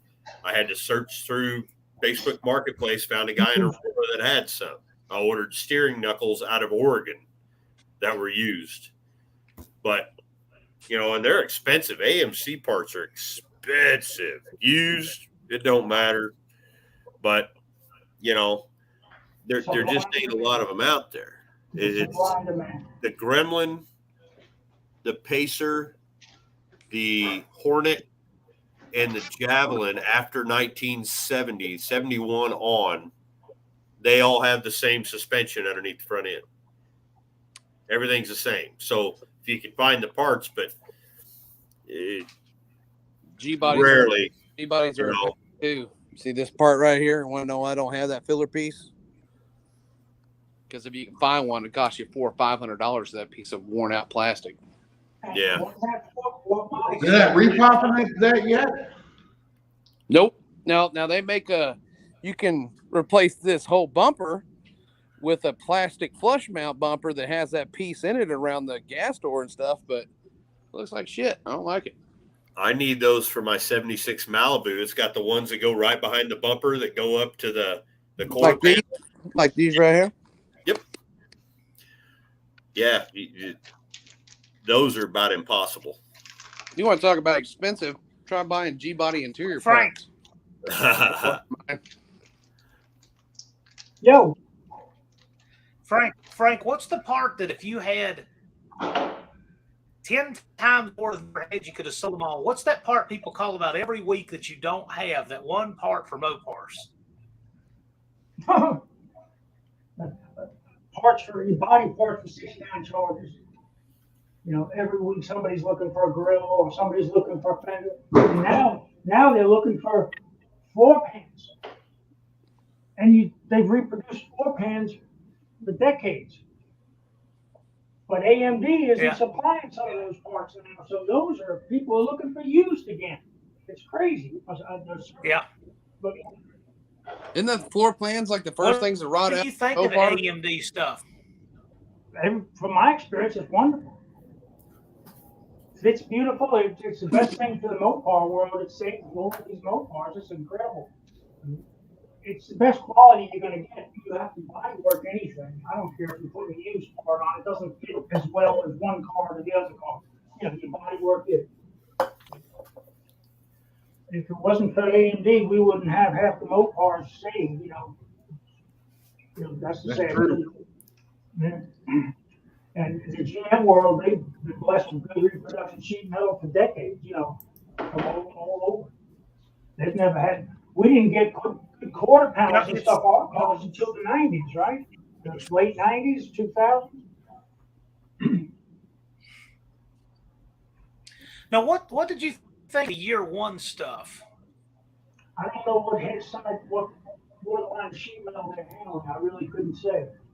Okay, so the sheet metal, the year one sheet metal, how would you rank it versus what AMD offers today? I don't know if they're handling anything other than AMD. I don't know what their line consists of, so I couldn't comment on it. A lot of their stuff is Dynacorn.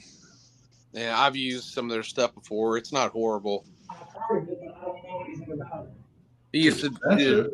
I used to do a lot of quarter panels on Novas and stuff for race cars, but they wanted them stretched.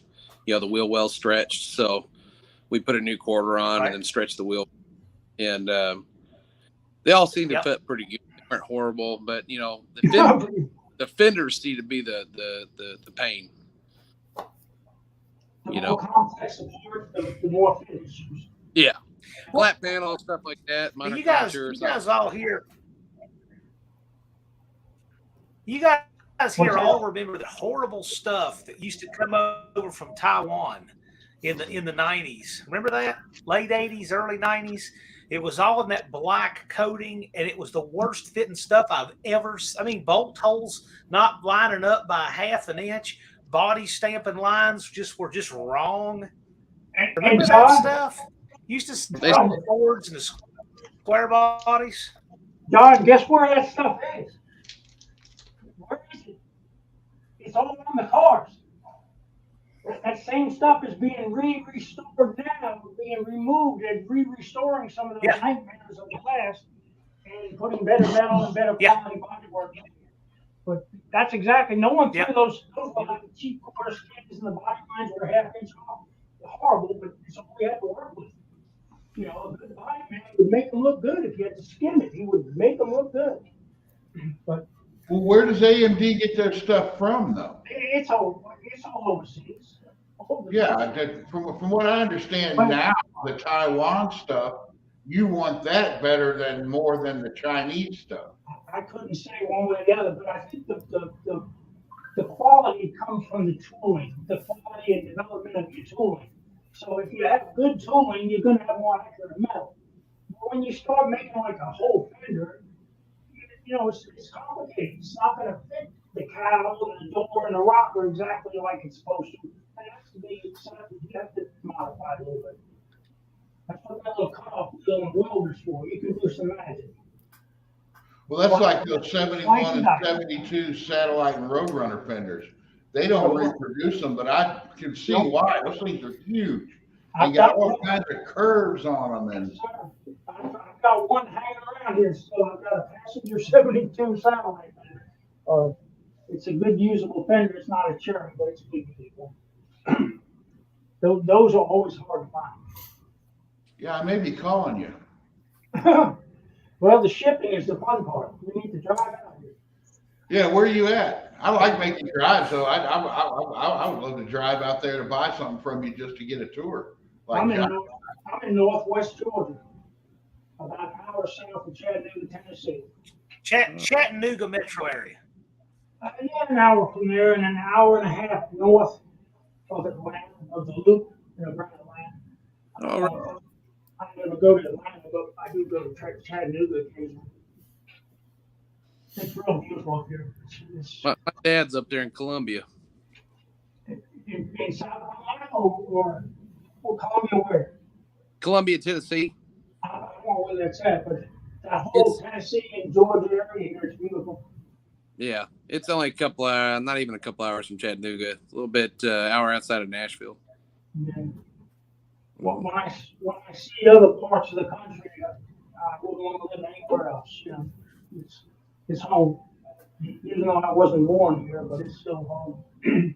Oh yeah. Gentlemen, I'm gonna hop off. I got to go back in and finish putting up Christmas stuff for the wife. Oh, it's Christmas decorating day, isn't it? Thanks for joining us, Ryan. Hey, no problem, man. I figured I'd hop in for a minute. Y'all have a good night, man. Hope y'all had a good Thanksgiving. All right. Nice meeting. Thanks for joining us. See ya. See ya. But yeah, when you say that you see other places and you wouldn't want to be anywhere else, I see other places and I want to be anywhere else but here. Where do you live at, Brian? Just because of the taxes, I want to be Brian, anywhere else but here. Where do you live? Oh, I'm in Illinois. Yeah. Yeah. Texas. It's cold as hell up here, though, isn't it? It ain't that bad right now. I'm right across the river from St. Louis. I actually work in St. Louis. How much snow do you get? We didn't get any. I don't have any snow on the ground right now. But this winter, you're going to get some, right? Oh, yeah, I probably will. Actually, the place that I work is on the property of the old St. Louis Chrysler plant. Wow. Yeah. And what do they do now? Where do you work? What do they do?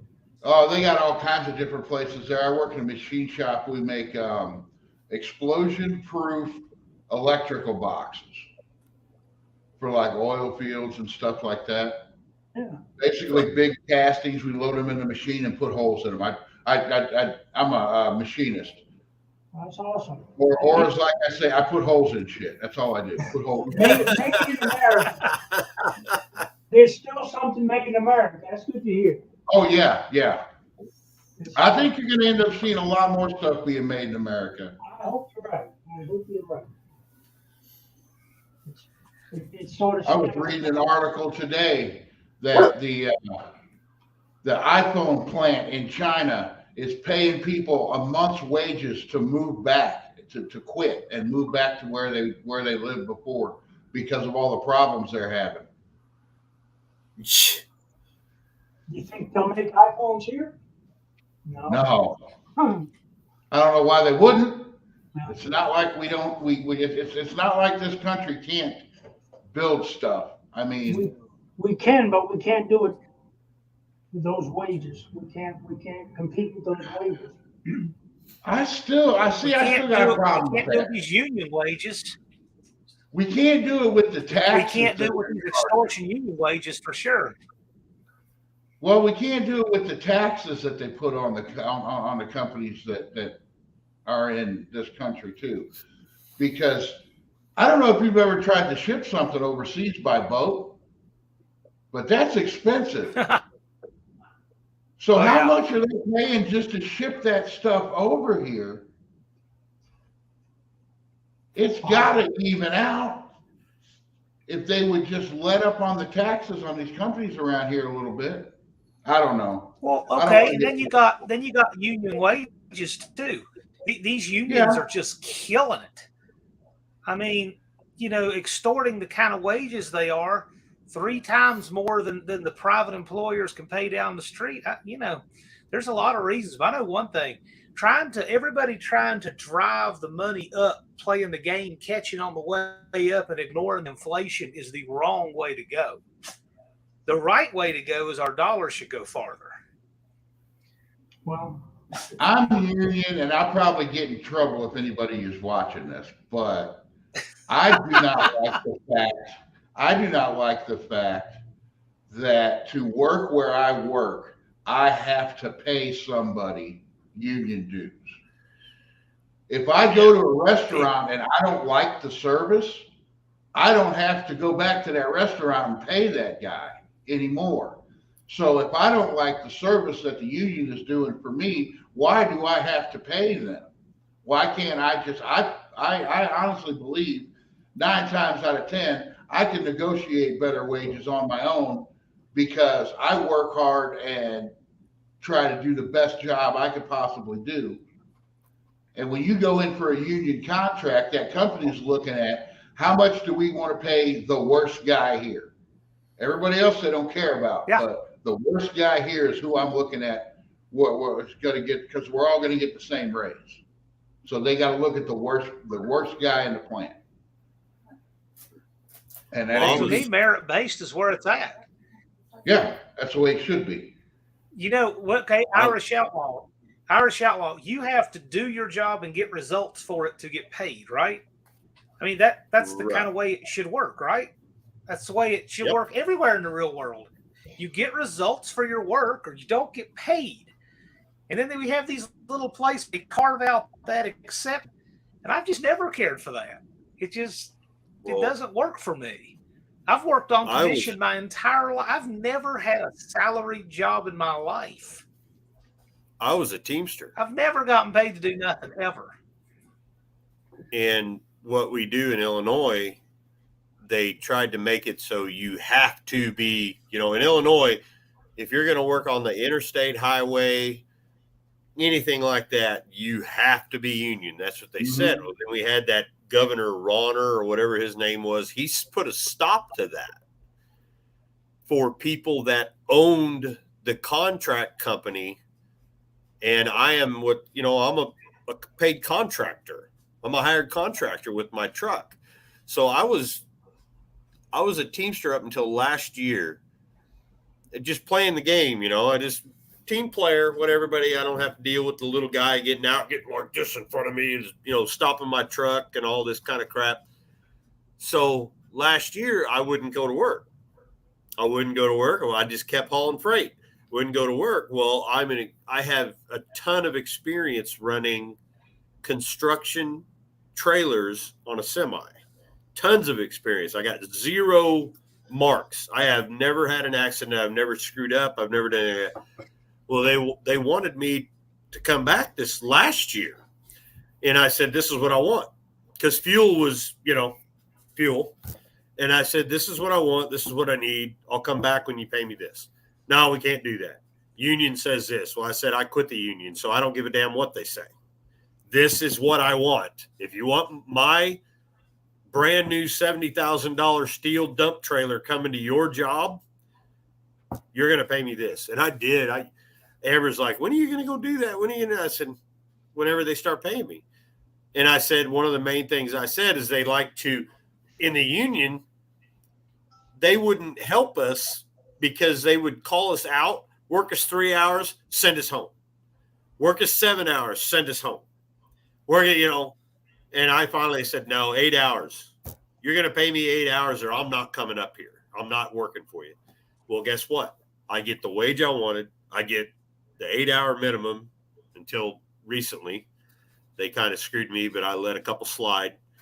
And I do it all myself. I have a dispatcher, but she just tells me where to go.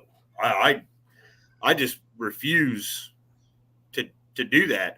And also as an as an owner operator, I don't fall into that path where the worker has to pay a union due to work on the highway or the road. My truck is there. I'm an owner or operator. So it was kind of a whole, there's loopholes in it. And last year I had one incident with the guy, that runs around and asks for your union card and all that crap. And he came up to the truck and I said, I'm on a work site. It's dangerous. Do you have a permit to be on this work site? That's all I said. And he said, you need to pay union dues to be on this job. I said, you tell me where in my contract with this company that it says that I have to be union. Now, I don't have a problem with unions. That's not it. I have a problem with the ones that say, I got to pay this amount a month for the privilege to work this job, the way they put it. But when I say, oh, you've got that $14 billion golf course and sanctuary up there in Detroit, can I go up there and hang out for a while? Oh, no, that's just for this so-and-so person, this so-and-so person. That's BS. That was the end for me. I was like, oh, so I wouldn't go there anyway, but it was still like, oh, so I don't have access to everything I pay for. I get it. Well, we were, that's like me and a friend of mine were talking about putting a swap meet together. And we were like, well, why don't we hold it up at the union hall? Well, they wanted to charge us. I'm like, my dude's paid for this union hall. This is my union hall. We're supposed to be brothers, right? No, not when it comes to them wanting money. But my whole thing is, and I honestly believe this, that if you were just, because I've worked for big companies that weren't union, I've worked for small companies that weren't union, and I've worked for union companies. And if you just leave it between me and the owner of the place, we have an agreement. You need me, I need you. So we need to work everything out and keep everything to where we're both happy. When you throw a union in the middle of that, it's a fight. It's us against them and always them against us. And it just makes it harder to work. Well, the kicker about the Teamster union where I'm at, you get absolutely nothing. No insurance, no retirement, no nothing. You're paying $125 or $130 a month, like they say, for the privilege to work on that job. I'm like, privilege? I'm pretty sure. I taught myself. I didn't get schooled. What do you mean privilege? And I don't have any problem with them anymore. They leave me the hell alone. I guarantee, because I've been to that point, man. About 4 years ago, I got into it with the guy, and he said, you need to get off this job or something like that. I don't remember what it's for. And I said, look, I'm on a job site. You're not allowed to be here. The operator's starting to walk off of the paver. He's coming up there and his eyes are red and he's just mad because they were holding up the line. He was holding up the paver. You can't do that with asphalt. You have to keep it going. And I said, go down to the end of the job site, off the job site. I'll pull off the side of the road. Me and you will go out there in that cornfield and have a chat. And he just kind of looked at me. My dad was a Teamster. I was born in a union hospital. Where are those anymore? Yeah. You know, all your insurance, all my insurance and everything, all my retirement is 401k now. It's all through the company. It ain't through the union. Well, so I can what's tell the you where union all the money doing? went. All the money went into an election about 2 years ago. All the money went into an election about 4 years ago.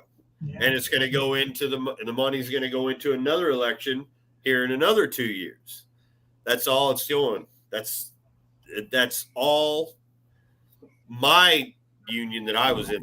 That's all it's about. I get stuff in the mail with, you know, we won't get political, but certain political party members all over it. I'd scratch out their eyes, give them buck teeth and all stuff, and I'd mail it back to them. I mailed back our governor, Dust Devil. I mailed back one I got from him, sent it back to the Teamsters because they still send me crap for some reason. And I sent it back to him with explicit instructions. Do not blankety blank ever tell me who to vote for again.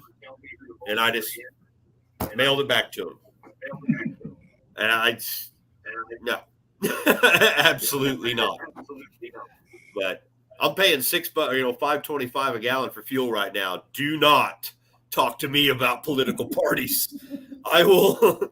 It's I was doing good a few years ago. I was doing real good, but Danny Boyd says a union is like an HOA at your job. That's not a bad way to describe it. Well, you know what's messed up? See, because you're out of and I are Effingham, decidedly on the other side of it. yeah. We're You're out of decidedly Effingham, on the right? other side of it. What'd you say? Irish and Dustin? Effingham, Illinois. Yeah, Yeah. you're out of Effingham. You don't see the difference. I think gas in, well, you know where Collinsville, Illinois is. That's where. Oh I live. yeah, yeah. Okay, gas in Collinsville, Illinois is still just about $4 a It's gallon. $3.36 here. Oh, okay. Well, right now I'm in Granite City, but in Collinsville it's like still almost right at $4. Yeah. Gas in Missouri over where I work. I went to work Wednesday, $2.89 a gallon. That's where we're at right now, 285, 289, somewhere in that range, depending on what brand. Well, where they get me is in Effingham. We've got, 5 truck stops? Yeah. And the Speedway had it for $5.25 a gallon, diesel now. Had it for $5.25 a gallon. Trucks can get in there. They got a big pump section out there and all that stuff. A half a block away at a gas station, not made for trucks, diesel, $4.37. And if you pull a semi in there, it's a $500 fine. Okay, what happened? Because when I was a kid in the early 80s or late 80s, early 90s, I'm going to be 50 years old here coming up. But when I was a kid, diesel was always cheaper than gas. When did it flip? What happened? What did they do to diesel to make it so much more expensive? It costs 32 cents a gallon 32 cents to make a gallon of diesel. It's the sludge at the bottom of the barrel. That's what I thought. It was always the Oily diesel sludge at the bottom of the barrel. And then they cleaned it all up, take all the crap that makes you have good fuel mileage and actually makes the truck run good. But what they figured out is diesel makes the world go round. It ain't gas. Everybody always looks at that red mark. No, you need to look at the green one because that's what's going to cause your milk, your goods, everything to go up. There's your inflation. Yep. It used to be, I remember when I was a kid, my uncle worked for Yellow Freight. and I'd ride with him once in a while. He'd had a route from Chicago to Memphis. He lived in Memphis. It was 78 cents a gallon for diesel when it was $1.10 for gas. Yeah. And they figured out that why are we worried about gas so much when diesel we can make $2 more a gallon? And how many trucks are running right now? You know, every truck's depending on the truck and how far they go, 200 to 400 gallons every 2 days, 3 days. Take that times 525. That's every single truck. So they're making all their money off the diesel. Mexican spec for, he's saying gas the same price here. What is gas and diesel running in Mexico, Mexican spec?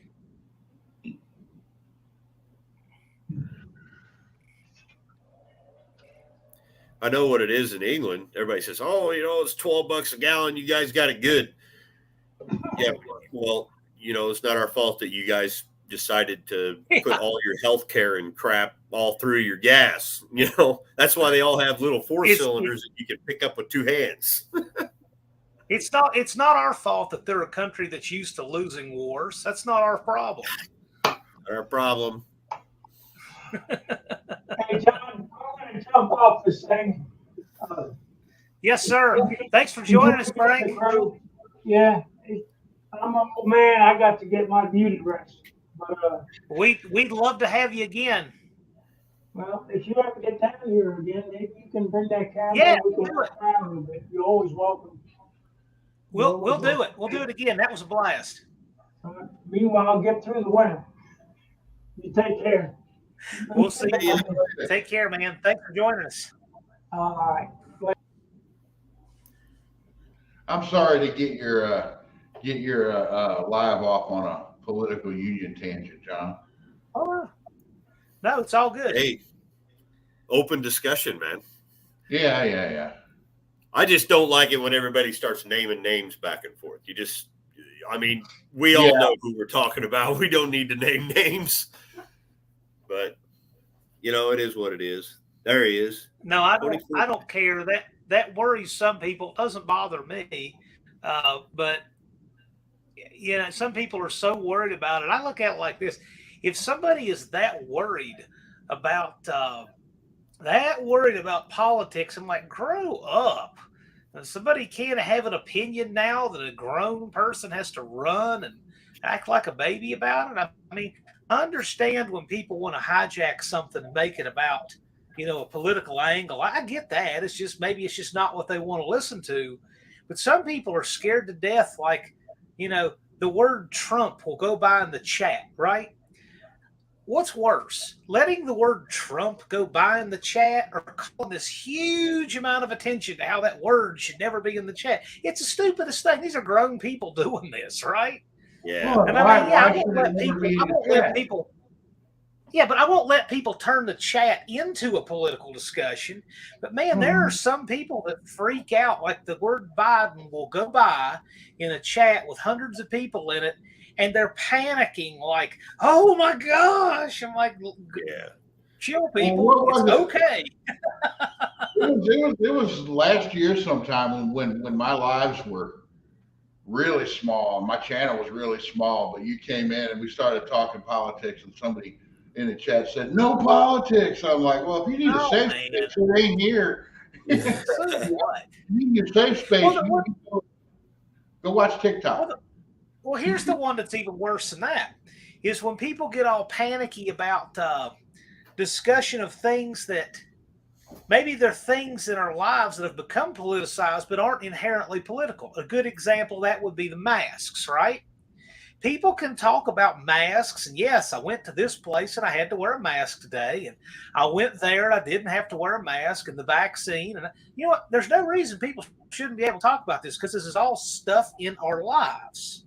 Yeah. But the thing is, any topic that has become politicized, people act like you're trying to push politics. You're not. You're just talking about your life. Well, I wanted to, catch a flight here, and I couldn't as a mask or whatever. people have become loony about their sensitivity to things that aren't political. It becomes impossible for people to even discuss anything.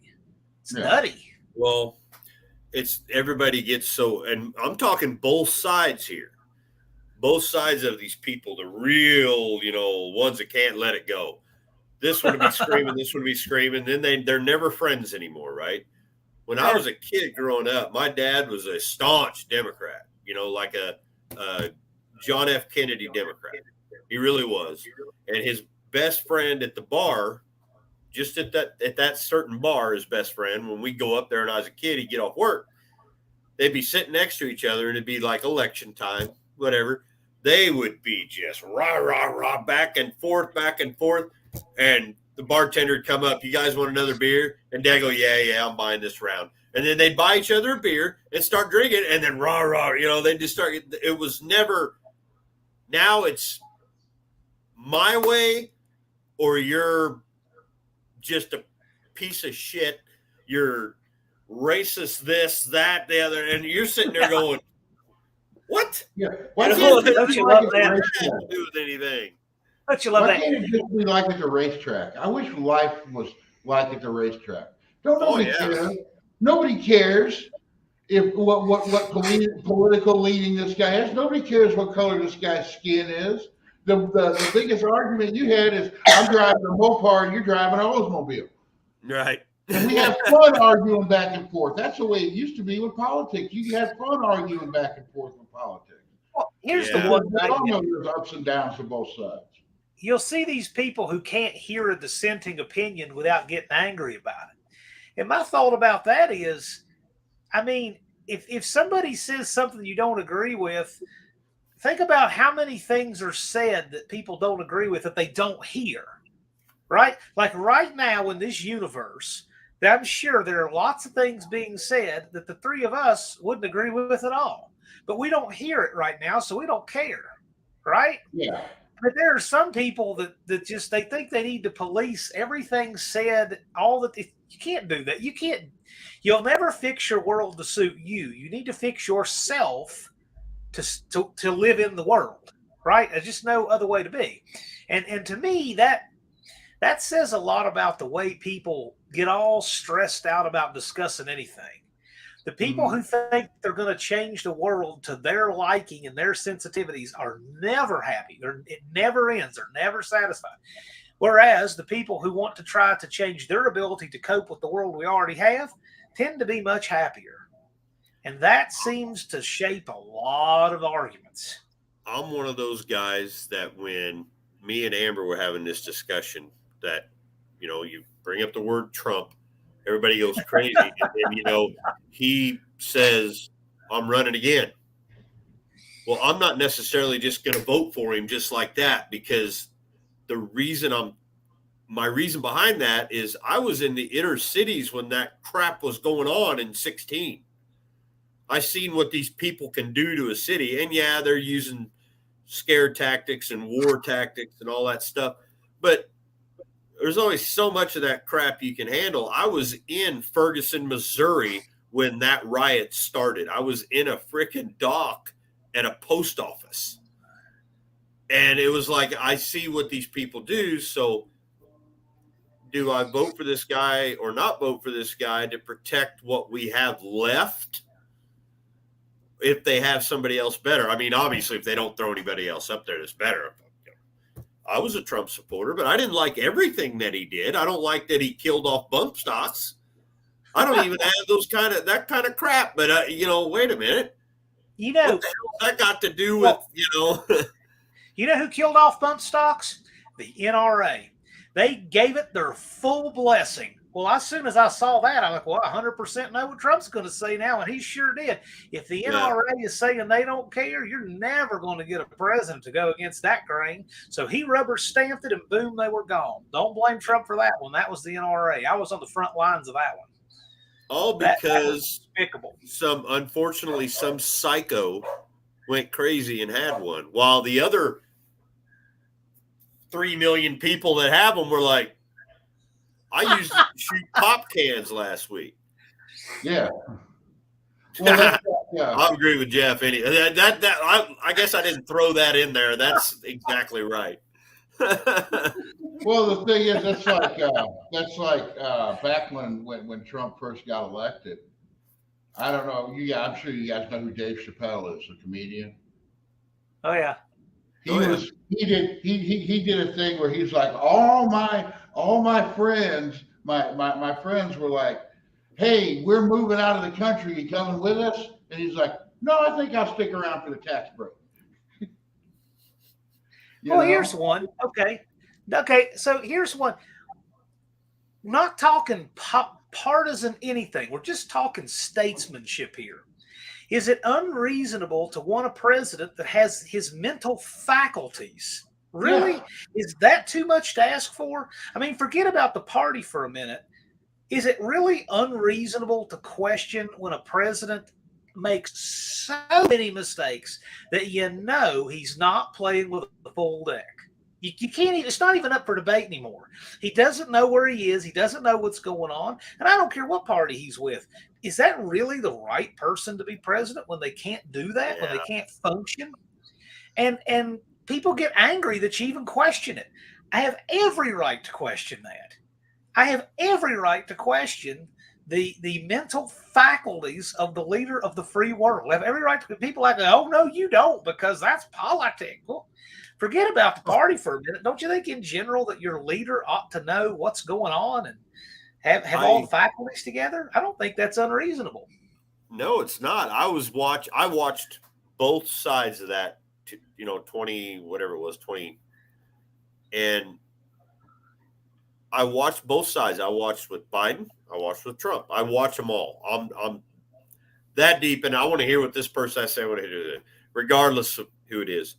And that day that Biden stood up there and was giving a speech, and he said, so I can't even produce the sounds that he made, that true enough under depression.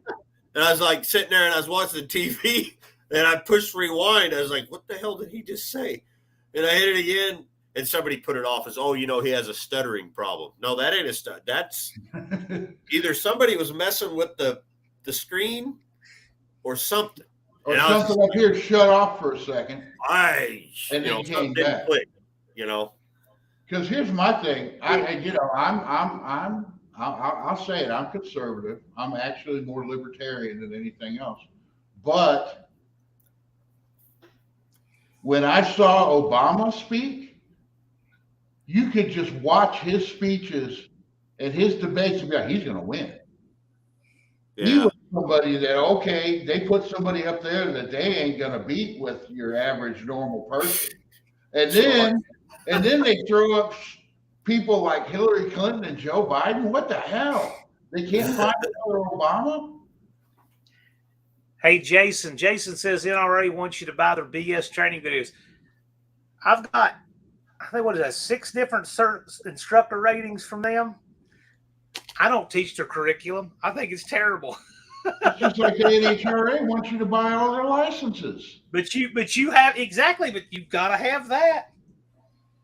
Or you gotta have seat belts that were made 2 years ago. Or you can drive a normal car with regular seat belts that are 50 years old. Those are fine. In Virginia, you got to have this to teach. I don't teach the curriculum, but yeah, I get it. No, Jason's exactly right. Cope. Corn Pop is a bad dude.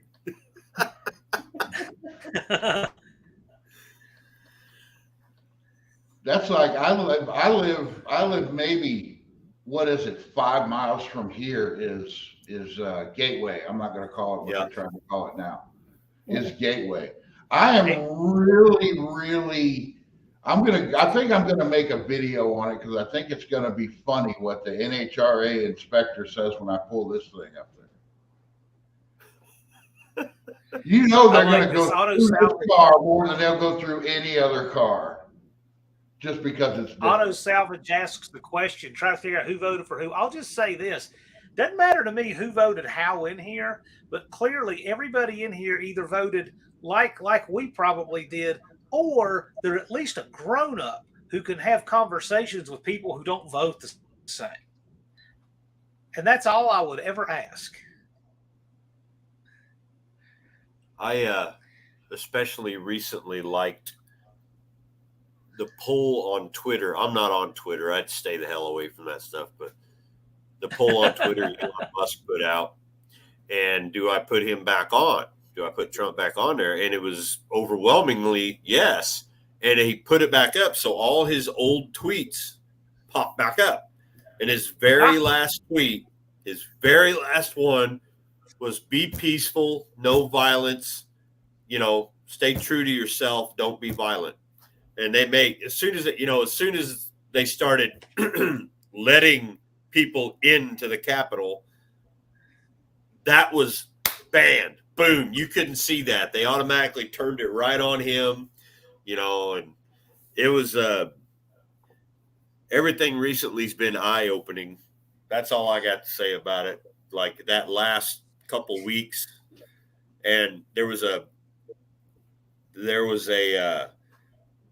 congressman or a senator or something was talking to the FBI guy back and forth. This was just like last week, saying, "Where's the computer?" You know what I'm talking about? Where's the computer? Where's the computer? I don't have access to that. We don't know where it is. Blah blah blah. Where's the computer? And the congressman or the senator slaps a hard drive on his thing. He says, "I'd like to enter into evidence the contents of that computer." And this FBI guy's eyes just got big, big, big. Well, now everybody's saying, "Oh, it was true. It was true." Yeah, it was true. Well, there's a lot of people that probably won't agree with me, but I wish Elon Musk could run for president. I mean, he wouldn't do it because people who can do that job don't want it. But I wish he could run for president. Yeah. He's a different age. He sees problems and he fixes them. That's how he's made all of his money, is seeing a problem and fixing it. Hey, Brian, Levi's trying to steer us back onto your car. He's calling your Duster the clock car. Well, I'm hoping I ain't going to need that clock for the next one. Well, is there any news that, I'm sure you're going to say no, because I always ask this, but is there any news that you can give on the next Liberty Nationals? There's the clock. Okay, I gotta highlight this comment because it is kind of the weird hour for me since we're in overtime. Oh yeah, we are in overtime. Mm-hmm. Yeah, I gotta highlight this one.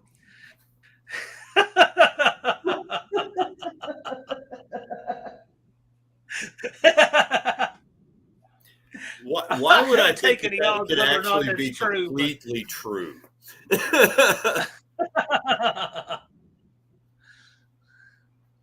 There's a person that wishes they had a gun. I bet her husband wishes he had a gun right now. Oh yeah. Because if he had a gun, there wouldn't have been a problem. Paul Pelosi actually has done a lot of arms trading. I believe that was let's see. Maybe it wasn't him. Yeah, they all have guns. They're total hypocrites. Oh, they do. do. They don't have any problem getting. Yeah.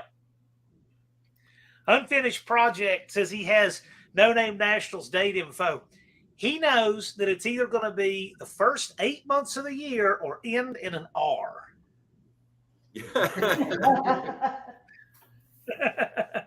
I'm listening. Be right back. Auto Salvage Outlaws wants to make No Name Nationals a holiday for 4 days. Yeah. Why not? It is a holiday Barrel for 4 days. I had to tell my work it was a holiday, and I said,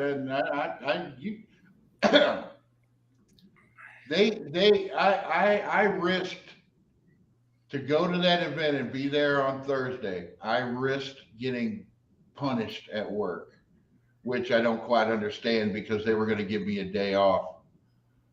It's like, okay, so I missed a couple days, and now if I take this day off, you're going to do what? You're going to give me another day off? Don't threaten me with a good time. Yeah, I'm working on it. Good stuff is on the horizon, coming very soon. It is in the works. There, I got yeah, a lot of okay. things that are coming to be. I've got a good guest booked here pretty soon. I think you guys will enjoy. I'm going to be at PRI and hope to make some announcements really soon on that. I got a lot of neat things coming to fruition here very shortly. Yeah, we've had a lot of stuff come up. I'm not sure if we're going to make PRI. We're still going to try, but I don't know if we're going to make it or not. With Christmas and everything coming up, it's just money is. I wouldn't say, but I'm going to get this damn car running. You'll get a kick out of what I'm doing. What day was PRI again? 8th, 9th, and 10th? December 8th, 9th, 10th. Yep. I was going to go, but I have a show on the 10th. So I'd have to go maybe that Friday. Oh yeah, you do. You play in a band, don't you? Yeah. I used to run sound. I love doing that. That was so much fun. Well, you'd love my Yes, sound. Dutch guys. I'll be there. I'll see you there, Jeff. Yes, Levi, I'm going to be there. That's the idea. I've never been before. I can't stay there. I got to be home Saturday afternoon. I don't even remember where the hell do I play at. Oh, right down the road from my house, actually. That ain't too bad. Well, all I know is we figured it out to get into PRI. It's not like it used to be. All you have to do is pay your, how much is it? $40? Yeah. Pay $40 now. Become a member, and you get in. Right. But they changed it. You like FEMA, where you have to know somebody. Mexican specs his PRI as a political party in Mexico. Brian Barton says, look at these troublemakers. Well, you missed Frank Parks. He was in here for a good long while. I may come down there that Friday. I'll take that we're Friday. now calling that Duster the clock car, apparently. It's not going to need to be the clock car. You're going to have to make I didn't call it that. I didn't call it that, Brian. I know. When this thing fires up, you're going to have to find somebody else to make a clock for it. I'm not getting my clock up because I love my clock, but We can change your clock to my truck.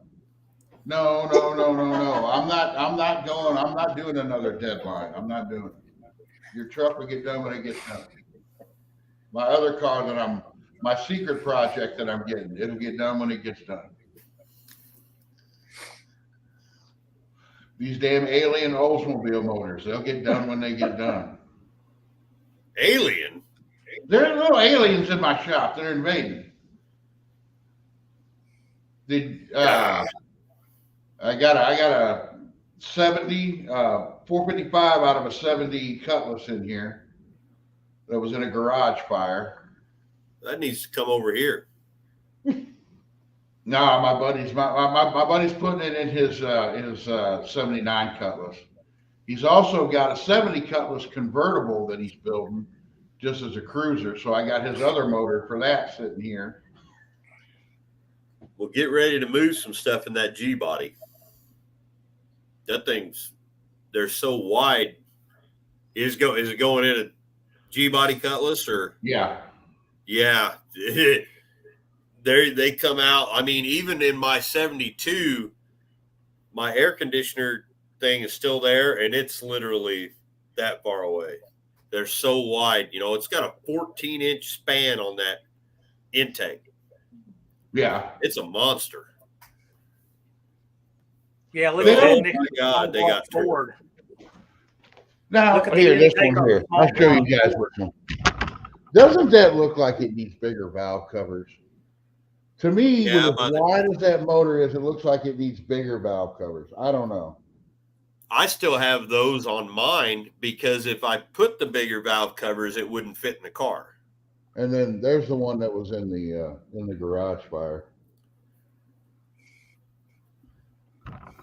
Well, that's like my buddy. He's got a 73. He should be here tonight, but he's not here. He's got a 73 Ford F-150 he's been working on for God, I don't know how long, but he's got a 460 in that, and you'd think that truck would have a whole lot of room in that engine bay. Nope. Because plus it's an air truck. Oh. He got a set of fabricated valve covers on it. He had to notch the valve cover to go around the air box. Well, you can't get with a regular ratchet and stuff, you can't get to the passenger side rear bottom valve cover bolt on my Ranchero. It is underneath the air conditioner box. So you have to get underneath there with a wrench and just barely, I mean, it's pain. I hope I never have to take it off. I need to do a video on his truck too, because his truck is kind of like my car. It's kind of a freak. He's done a lot of weird stuff to it, but I think it all works. I love it. Maybe in the spring. What matters is that Steve Mignante says it's cool. Mm-hmm. I am still the only one in the community that Steve Mignante said their car was cool. I'm not saying I'm going to be the only one, because I'm not the only one with a cool car. But I'm the first.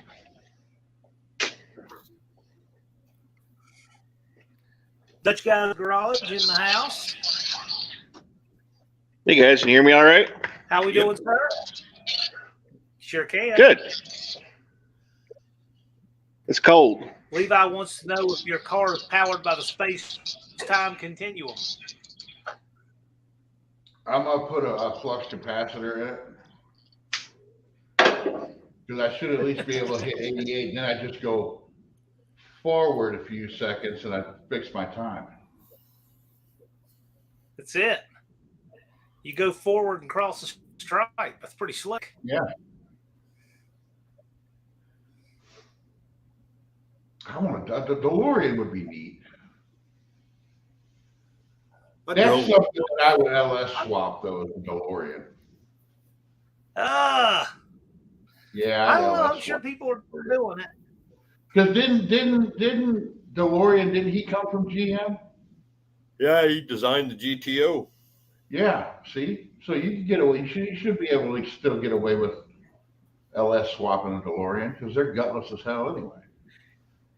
Yeah, they're gutless, and they rattle worse than my 72 Cutlass with no door foam on it. Yeah, they don't rust. No, they don't rust, but I wonder you can't get them out on the run. road in the snow. How well does a DeLorean run? I mean, do they have any power? I've certainly never driven. No, they're notoriously gutless dogs. Think a 4-cylinder, like a Vortex Chevy with 2 cylinders missing. Ugh. That's about how fast they are. They are slow. Yeah. It's a chore to actually get one up to 88 miles an hour. This is what the cars look so neat. Tell us how you really feel. Look so neat. I think DeLoreans were made in Ireland. No, he was building. I'm trying to remember the story. I think he was building a plant, and that's when the whole thing happened. I don't know if he ever got it finished or what. The thing is, there was some guy bought up the name and all of the. From what I understand, right now that guy owns more DeLorean parts. He owns enough parts to make more DeLoreans than what are on the road right now, if he wanted to. But he's just been selling parts. Danny Boyd, I don't know if this is true. Let me fact check this. This is a Volvo V6. Yuck. What a terrible engine for that. Yeah, they're a pooch. They're like, I think they rated them at like 120 horse or 125 horse. It was more like 1.25 horse. I think a Briggs & Stratton on a go-kart's faster. Well, that's like the Prowler, Plymouth Prowler. Yeah. If I ever had a Plymouth Prowler, the first thing I would want to do to it is Hemi swap it. There was one guy out there that did actually make it fast. Man, there is no love for the DeLorean in here. Unless he's talking about the Prowler. Now, they're a cool car. Like I said, I have driven one. There was a friend of mine in Decatur had one, Decatur, Illinois, and I drove it. But they're just, I don't know. And you don't want to be a smoker in that car either, because the window's only like part of the window is only like that big. You can't go to Walmart because everybody will park this close to you. Then you're, you're trying to get the door open. That'd be a really bad car to get door dings. Yeah, there ain't much you can do. Nah, that'd be bad. Yeah, Dutch guys say my connection. I can imagine it's hard to do body work too. I do know that they did make some red ones, There was some painted ones out there. Yeah, I thought they made some red ones and some black ones too. Yep. Two hacks would drive one if he had a Huey Lewis music collection. There you go. Buff said it's unique for sure, unless you fix all the flaws. Well, I get it, but it's just an interesting car. Really, that car's entire claim to fame is Back to the Future. I mean, but that tells you something. There's nothing else there. It's like, for example, you can look at the Dodge Charger and say, well, that was the car used in Bullitt. That was the car that they used for the General Lee. You can say that, but the Charger also has its own legacy. They were bona fide, good muscle cars, and the DeLorean's not that way. Like, Back to the Future is pretty much all anyone knows about it. Yeah. That's all they have. They don't have anything else. They're not fast. They don't have any legacy of being good drivers or anything. So maybe guys who are into drugs know about them. Yeah. What DeLorean got arrested for was drug stuff.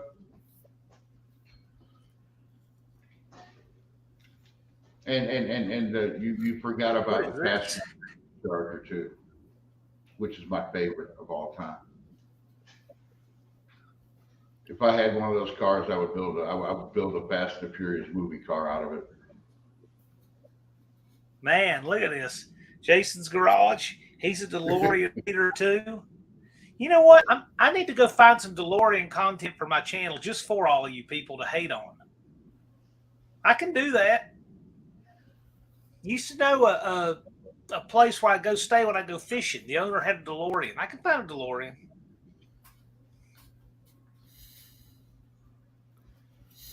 Does anybody say that about Tucker? Remember Buff Tucker? that car the same way as the DeLorean. Yeah. But they made a movie about that car.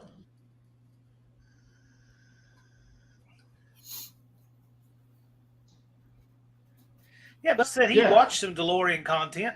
Yes, I would make it just so you can hate the DeLorean, Buff. That's why I would do it. Maybe I need to get a DeLorean and take a DeLorean oil pan and smash it with a hammer. That's the key, right?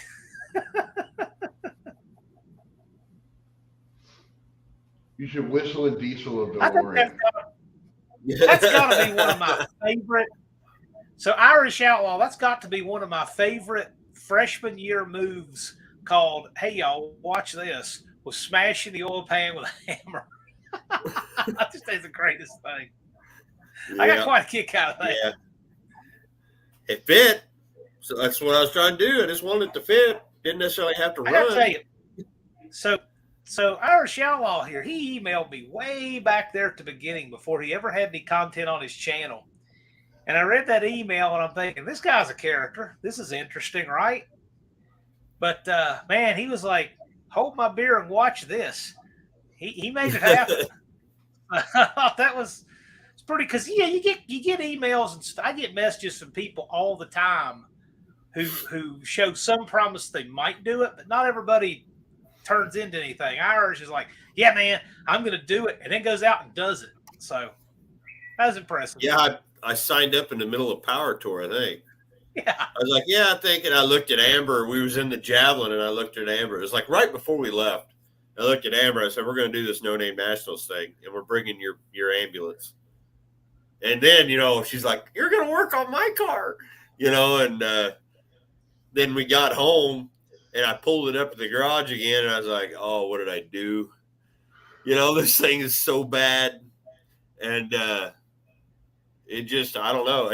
Believe it or not, I thought maybe it would take off bigger than it did, other than that one little short I did, But I think it's one of them things that people will come across.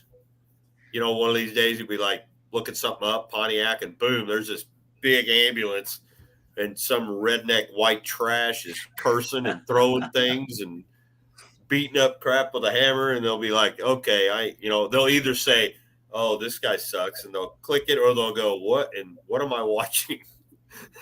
Why is there I know wherever built in a corrugated steel floor, and why is there corrugated steel in a floor? Wherever No Name Nationals is next year, me, you, and Jeff all need to, because he's in Illinois too. We all need to meet up at a central location and convoy down to it, or wherever. We can do that. It's a straight shot for me though, down 57. For me and Jeff, he can just come over and just go straight down. Or I don't know. No, it's 55. I'd take 57. Huh. 70, 57 crosses. I take 57. It runs right into 55, and I get off at Sykeston. Oh, okay. I didn't know that. Yeah, it's a straight shot for me. I can make one stop in Marion, Illinois, and then drive the rest of the way.